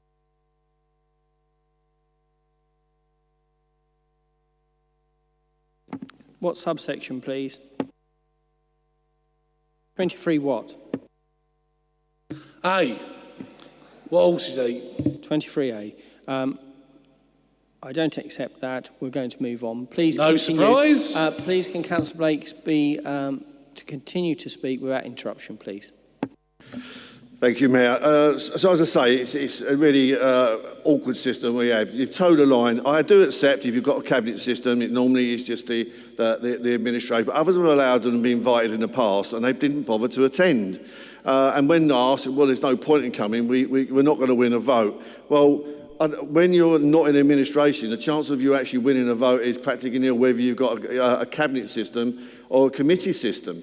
You know, you turn up, you give it the mouthpiece, but actually the decision has already been made. So let's not fool ourselves there that the public are going to fall for that one. Someone said it could be one party sort of in charge and concentrating on one particular area. I think it was mentioned quite clearly tonight that the Conservatives here cover the whole of the borough, every part of the borough, and let's not forget that. And so no cabinet member would be in a position to be able to dictate that only it goes to certain part of the areas. It will cover the borough. We have gone to the electorate, and that's what they will want. One of the other issues that's I think is important to add here, Councillor Smith again said, I can't wait to go to the electorate with this, to tell them they've gone to this cabinet system and this whatnot. Well, I tell you what, we can make a decision tonight. Let's see the leaflets go out in Pitsea North West between now and then regarding there being a cabinet system, while we put the leaflets out saying £40 million being spent in your area, streets cleaned, law and order being addressed, zero tolerance, swimming pool becoming. I tell you what, I know which party I'd vote for if that was the case. However, my very, very final point, and you won't hear me do this first, I disagree with the leader on one of his comments he made. He said, I agree with 99% of what he said, he was sure that everyone will support him. I'm sorry, Andy, I don't think that's going to be the case. Thank you, Mayor. Councillor Baggott, could you wind up, please? Thank you, Mr. Mayor. Well, Councillor Schrader articulated the pros and cons of committee system versus cabinet far more eloquently than I was likely to do, and I thank him for that. And as he said, it's faster and it's effectively. Councillor Ferguson took me to task for writing a letter, and I'll confess to members, the Chief Executive slapped me on the wrist for that only today, and chastised me for having the temerity to write a letter without having taken it to a committee for approval. And that's the proof of the pudding, really, that you can't do anything without having to go to committee. I would say there is a level of hypocrisy, though, because, of course, last year, the previous leader was writing to the Director of Health, MPs, anybody who would listen to his plaintive cries into the wilderness, really, as well as going down to the range and trying to get them closed and effecting all sorts of things which, technically speaking, he wasn't able to do under the committee system, but did it nevertheless. So there is a little bit of hypocrisy when we hear the cries of why it is that the committee system is better.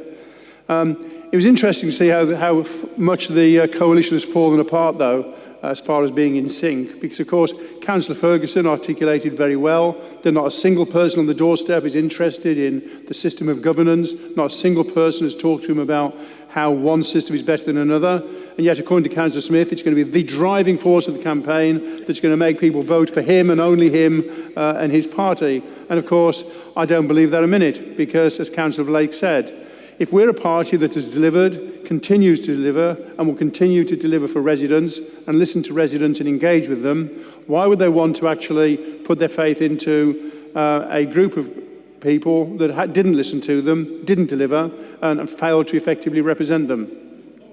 Now, Councillor Brockman, she had concerns about a number of things. She did say the 42 members getting a say. Well, let's look at how that rolled out in practice.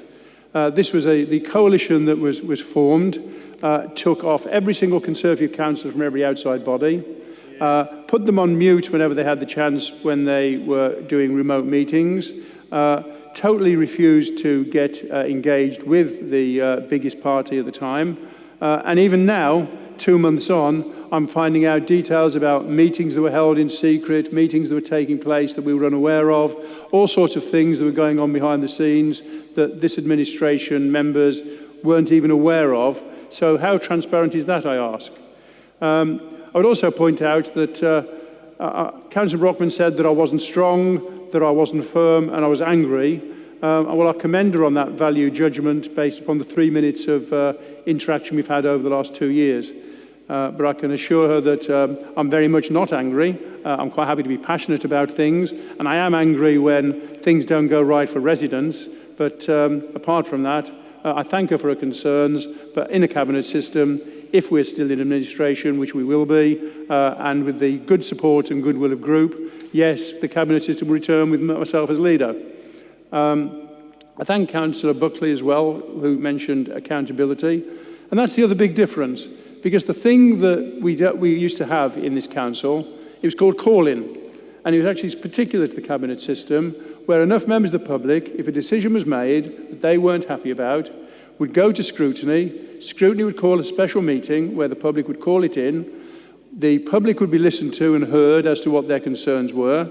And the scrutiny committee then would make a judgment whether that decision was right or not. Now, how engaging with the public is that? What do we have in a committee system? We have pseudo-scrutiny, which is that we're all supposed to scrutinise ourselves, and we've seen how that worked, and no opportunity whatsoever for the public to actually get involved in actively challenging decisions that are made. So, Councillor Buckley, very, very right. Accountability, in fact, is far stronger under the cabinet system. And Councillor Blake mentioned ownership, and it's actually really important because that is what we're trying to engender now with the committee system. And I've asked chairmen to take ownership of reports wherever they can, but that gets diluted under a committee system because of the way that it's structured. And when you're a cabinet member, you very much are responsible for the portfolio you have, and you have a responsibility, therefore, to do your best within that. And the committee system just dilutes that. And that's the difference. The system that we have, and I thank Councillor Blake again for mentioning it, we represent the whole borough, and we will represent the whole borough, but what we will do under the new system is we'll represent the borough more efficiently and faster. Thank you, Mr. Mayor. On that note, can I go to the vote? Those in favour?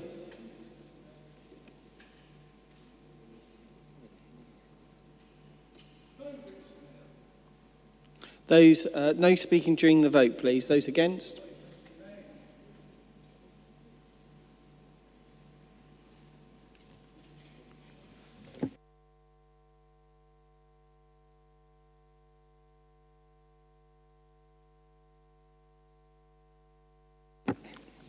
That is carried, 24-14 against. Mr. Mayor, point of order, Procedure Rule 15.4. One moment, please.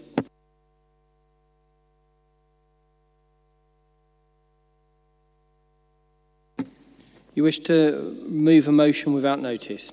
Is that correct? Indeed, Mr. Mayor. Do you have a seconder? Point of order, Mr. Mayor. Do you have a seconder, Councillor Baggett? Councillor Schrader?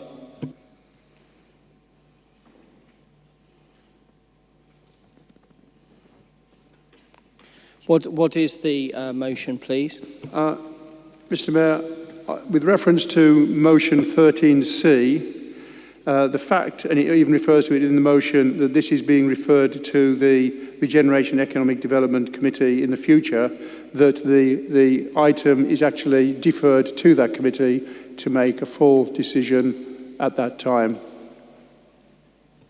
Councillor Ferguson, you raised a point of order. What number is that, please? 16J, that the motion needs to be proposed and seconded prior to being moved. And if you would like to hear Councillor Baggett's point of order first of all, then I would like to hear from the Monitoring Officer and the Chief Executive on their independent advice that is being provided. One moment, please. You've raised the point of order at 16J. One moment.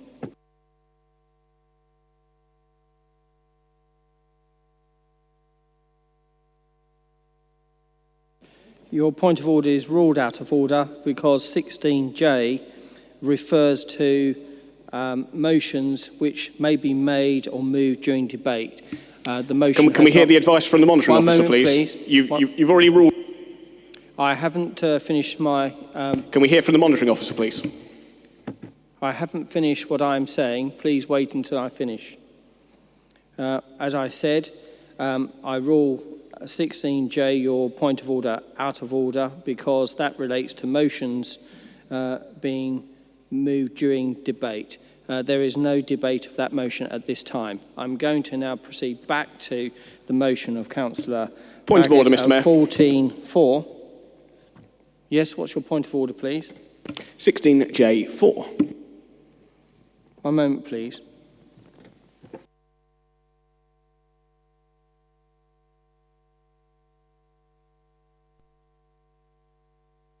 I rule that out of order. That's for the same point. 16J4 refers to matters... What are you scared of hearing this debate, Mr. Mayor?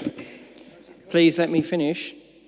Please let me finish the decision, and then I will ask you to come back if you have another point of order. 16J4 refers to matters to appropriate body during motions which are moved during debate. So I don't accept that. Therefore, I'm going back to Councillor Baggett's motion. Councillor Baggett, your motion is accepted. You said earlier this evening you said earlier this evening we could just press our microphones. Yes. And I would What's like your the point of opportunity order, to be please? heard. It's not a point of order. I would just like No, Councillor. Given that my motion was on, Councillor. I would like the. I'd like. Now, Councillor MacDonald, if you wait until I finish, and then I will let you speak. But let me finish what I'm saying. I have accepted the motion by Councillor Baggett. You can raise a point of order if you wish. Do you want to raise a point of order? And if you do, please tell me the number which you rely on. Okay, there'd be no point of order. Councillor Baggett, the motion goes forward. Point of order, Chair. On my motion. Point of order, Chair. Someone give me a number. No, Councillor Baggett, I am now, without debate, I'm happy to... Undemocratic. It really is undemocratic. No, I have asked for the point of order. I wonder how many of you and your families will be subject... No. This is not just Councillor about... MacDonald, if you continue as you are, I will move you. You are not heard any further. So I'm quite happy to be... So I've ruled that the motion put forward by Councillor Baggett, so therefore there is no debate. Is this why you want to come? There is no debate on order with that motion, without notice. Therefore, I go to the vote. Those in favour? Mr. Chairman, Mr. Mayor, I'm not even sure what we're voting on. Seriously, I haven't heard what his motion even is. Well, there's been a lot of ask garbled stuff over the top. Councillor Harrison, he set out that. I'll ask him to repeat it, but there is no debate. So, Councillor Baggott, if you repeat your motion, please. Thank you, Mr. Mayor. No debate. The motion is referencing an item that has already gone to the Regeneration and Economic Development Committee, and that committee is due to receive a report on the item itself. And as we've already heard from everybody about how good the committee system is, then what I'm saying is that the item should go to the relevant committee so that it can be dealt with. I've accepted that motion. Those in favour? Those against? This goes far beyond what's on the Good Employers Charter. Any abstentions? We're afraid to address please, the issue. No speaking during the vote, please. Any abstentions?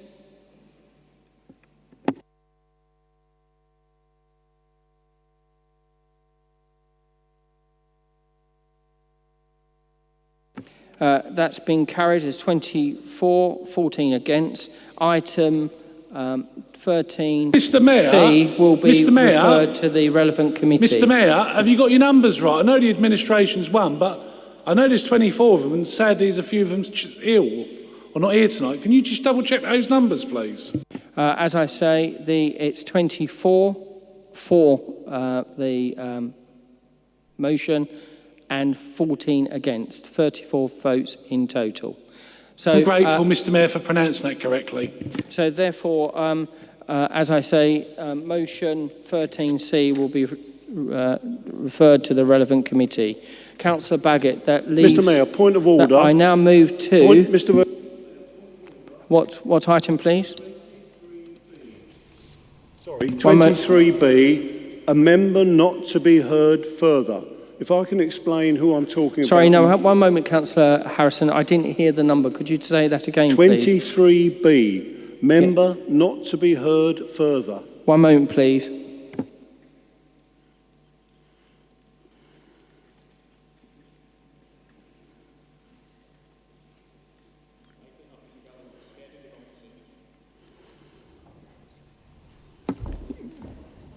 Councillor Harrison, please explain. If I can explain, Mr. Mayor, I'm quoting from the Council's website in the role of the Mayor.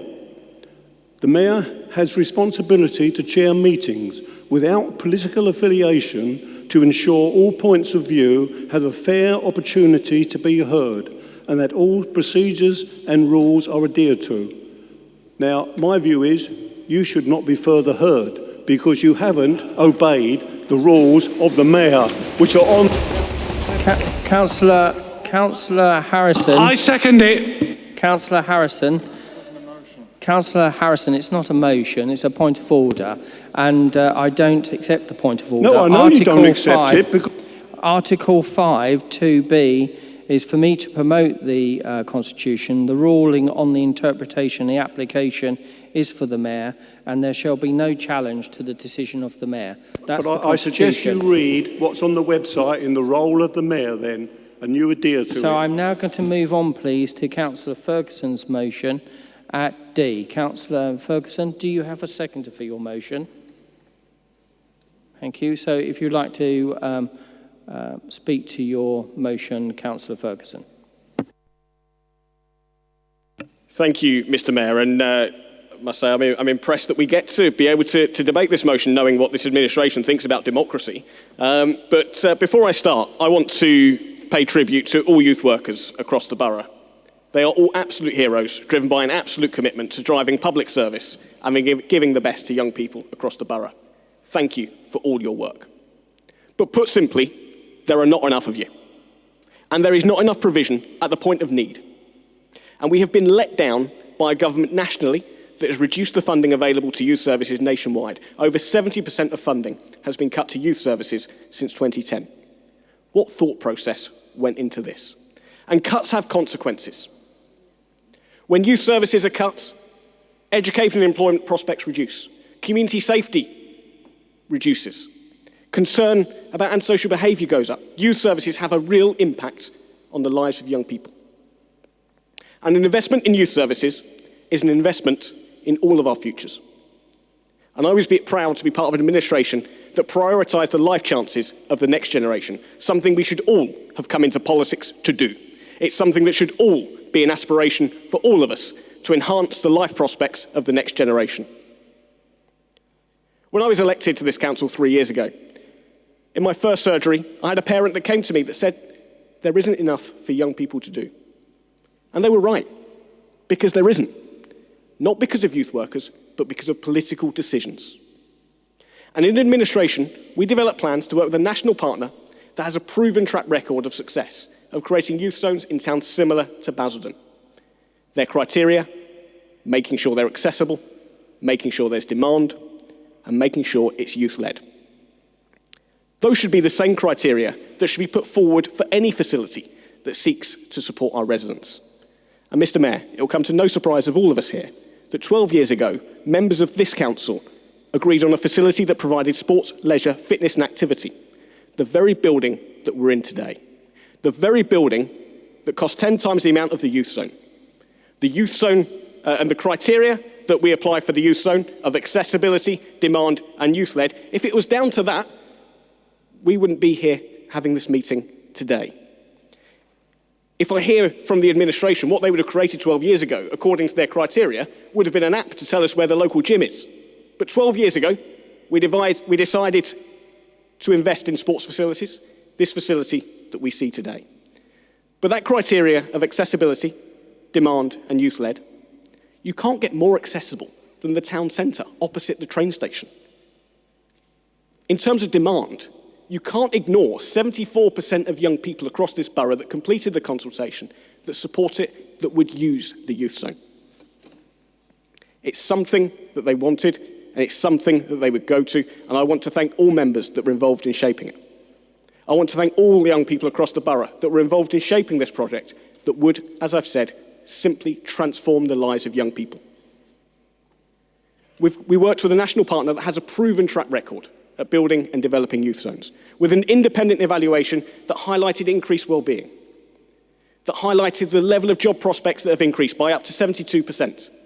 The educational attainment increased, again, by 72%, and 80% safer and more positive communities. And a return on investment for every £1 spent brought in £2 back to the taxpayer as return on investment. Now, since coming into this administration, or since this administration come into power, we have seen them withdraw their financial the Youth Zone project. We accept you're not going to pay for it.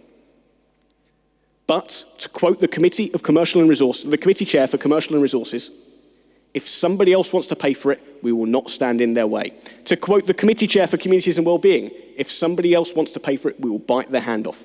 So let's find them.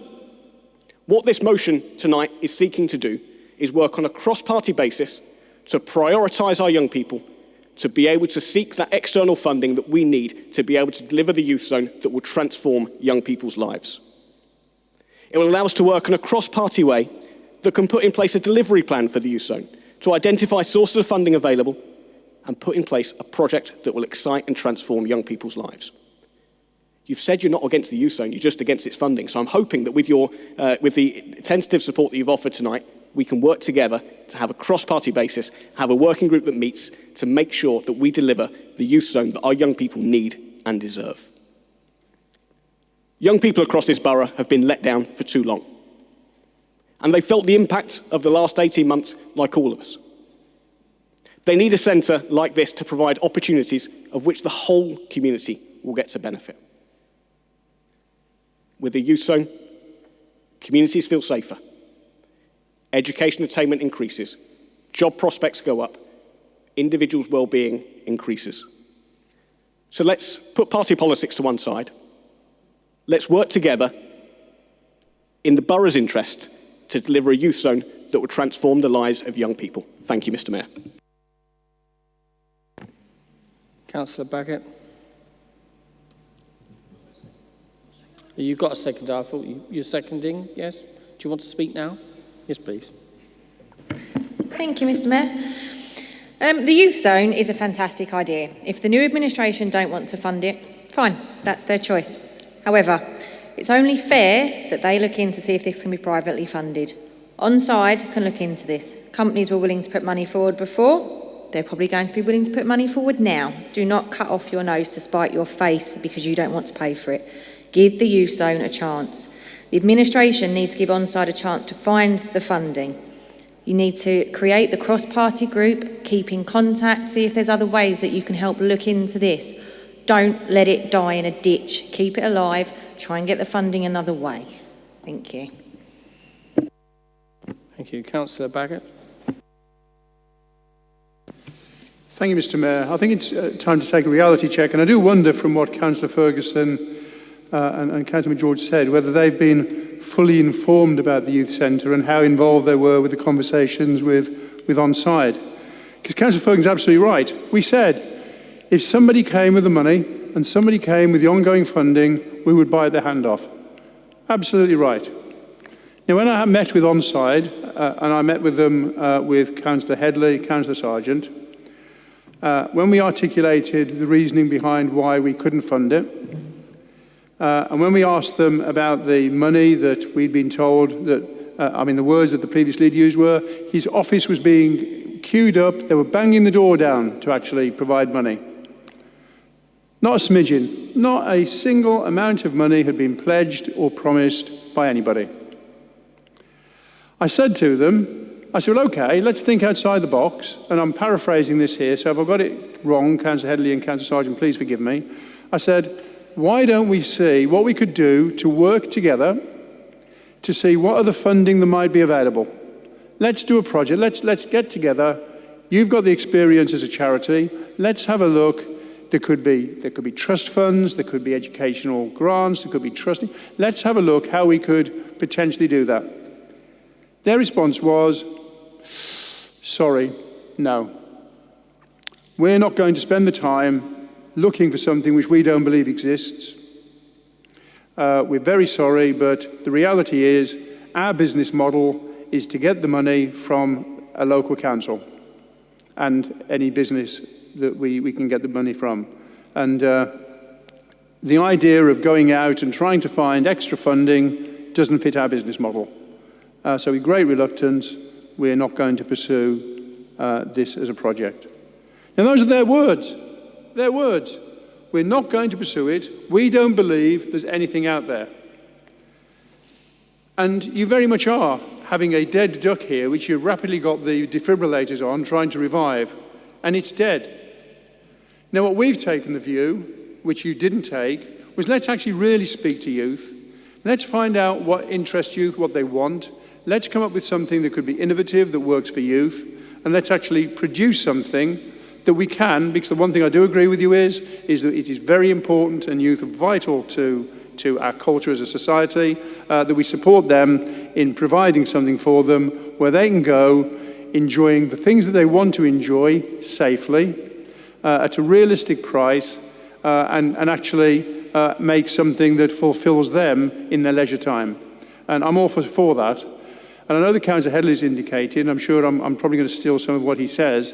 I think it's very ironic that this centre and this sporting village is being used as some laudable thing that has been achieved when the Labour group were so violently opposed to it every single step of the way, from its first being talked about right the way through to its inception.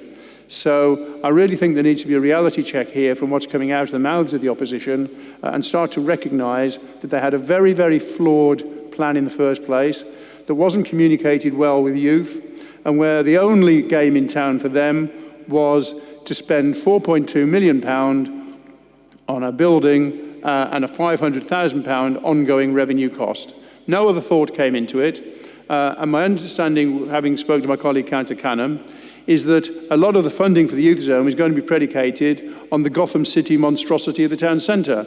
And like the residents spoke very clearly that they don't want that sort of vision, and like the pack of cards that it was built on, now it's all starting to fall down around them.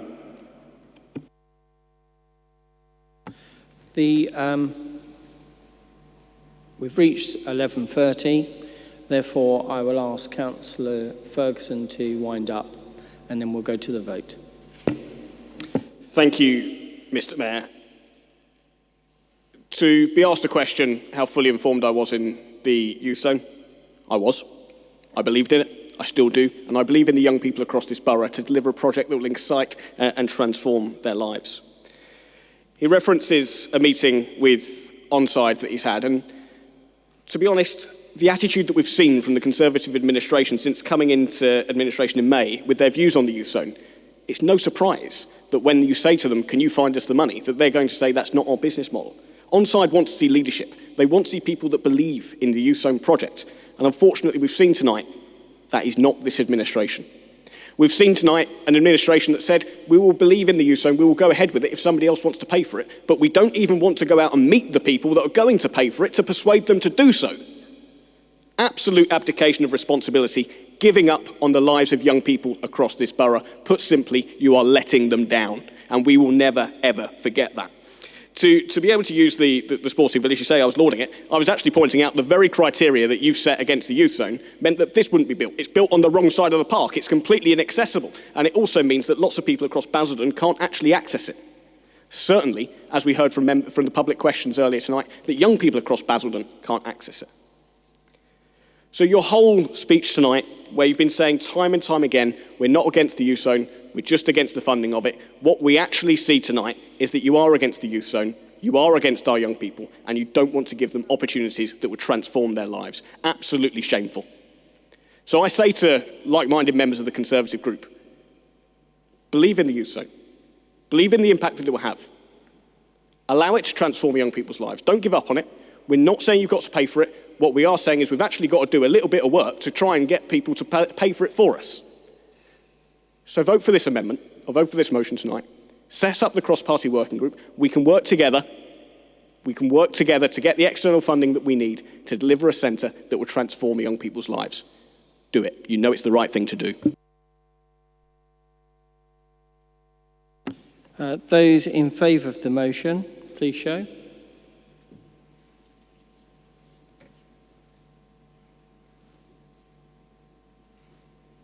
Those against?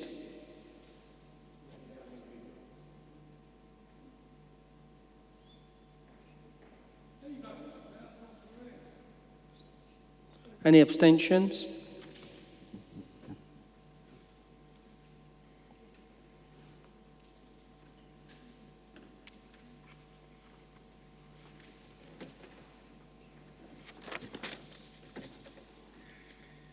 So, Conservatives 20 against, Labour 9 for, Independents 3 for, and Independents, Wickford Independents 1. So there's 13 for it and 20 against.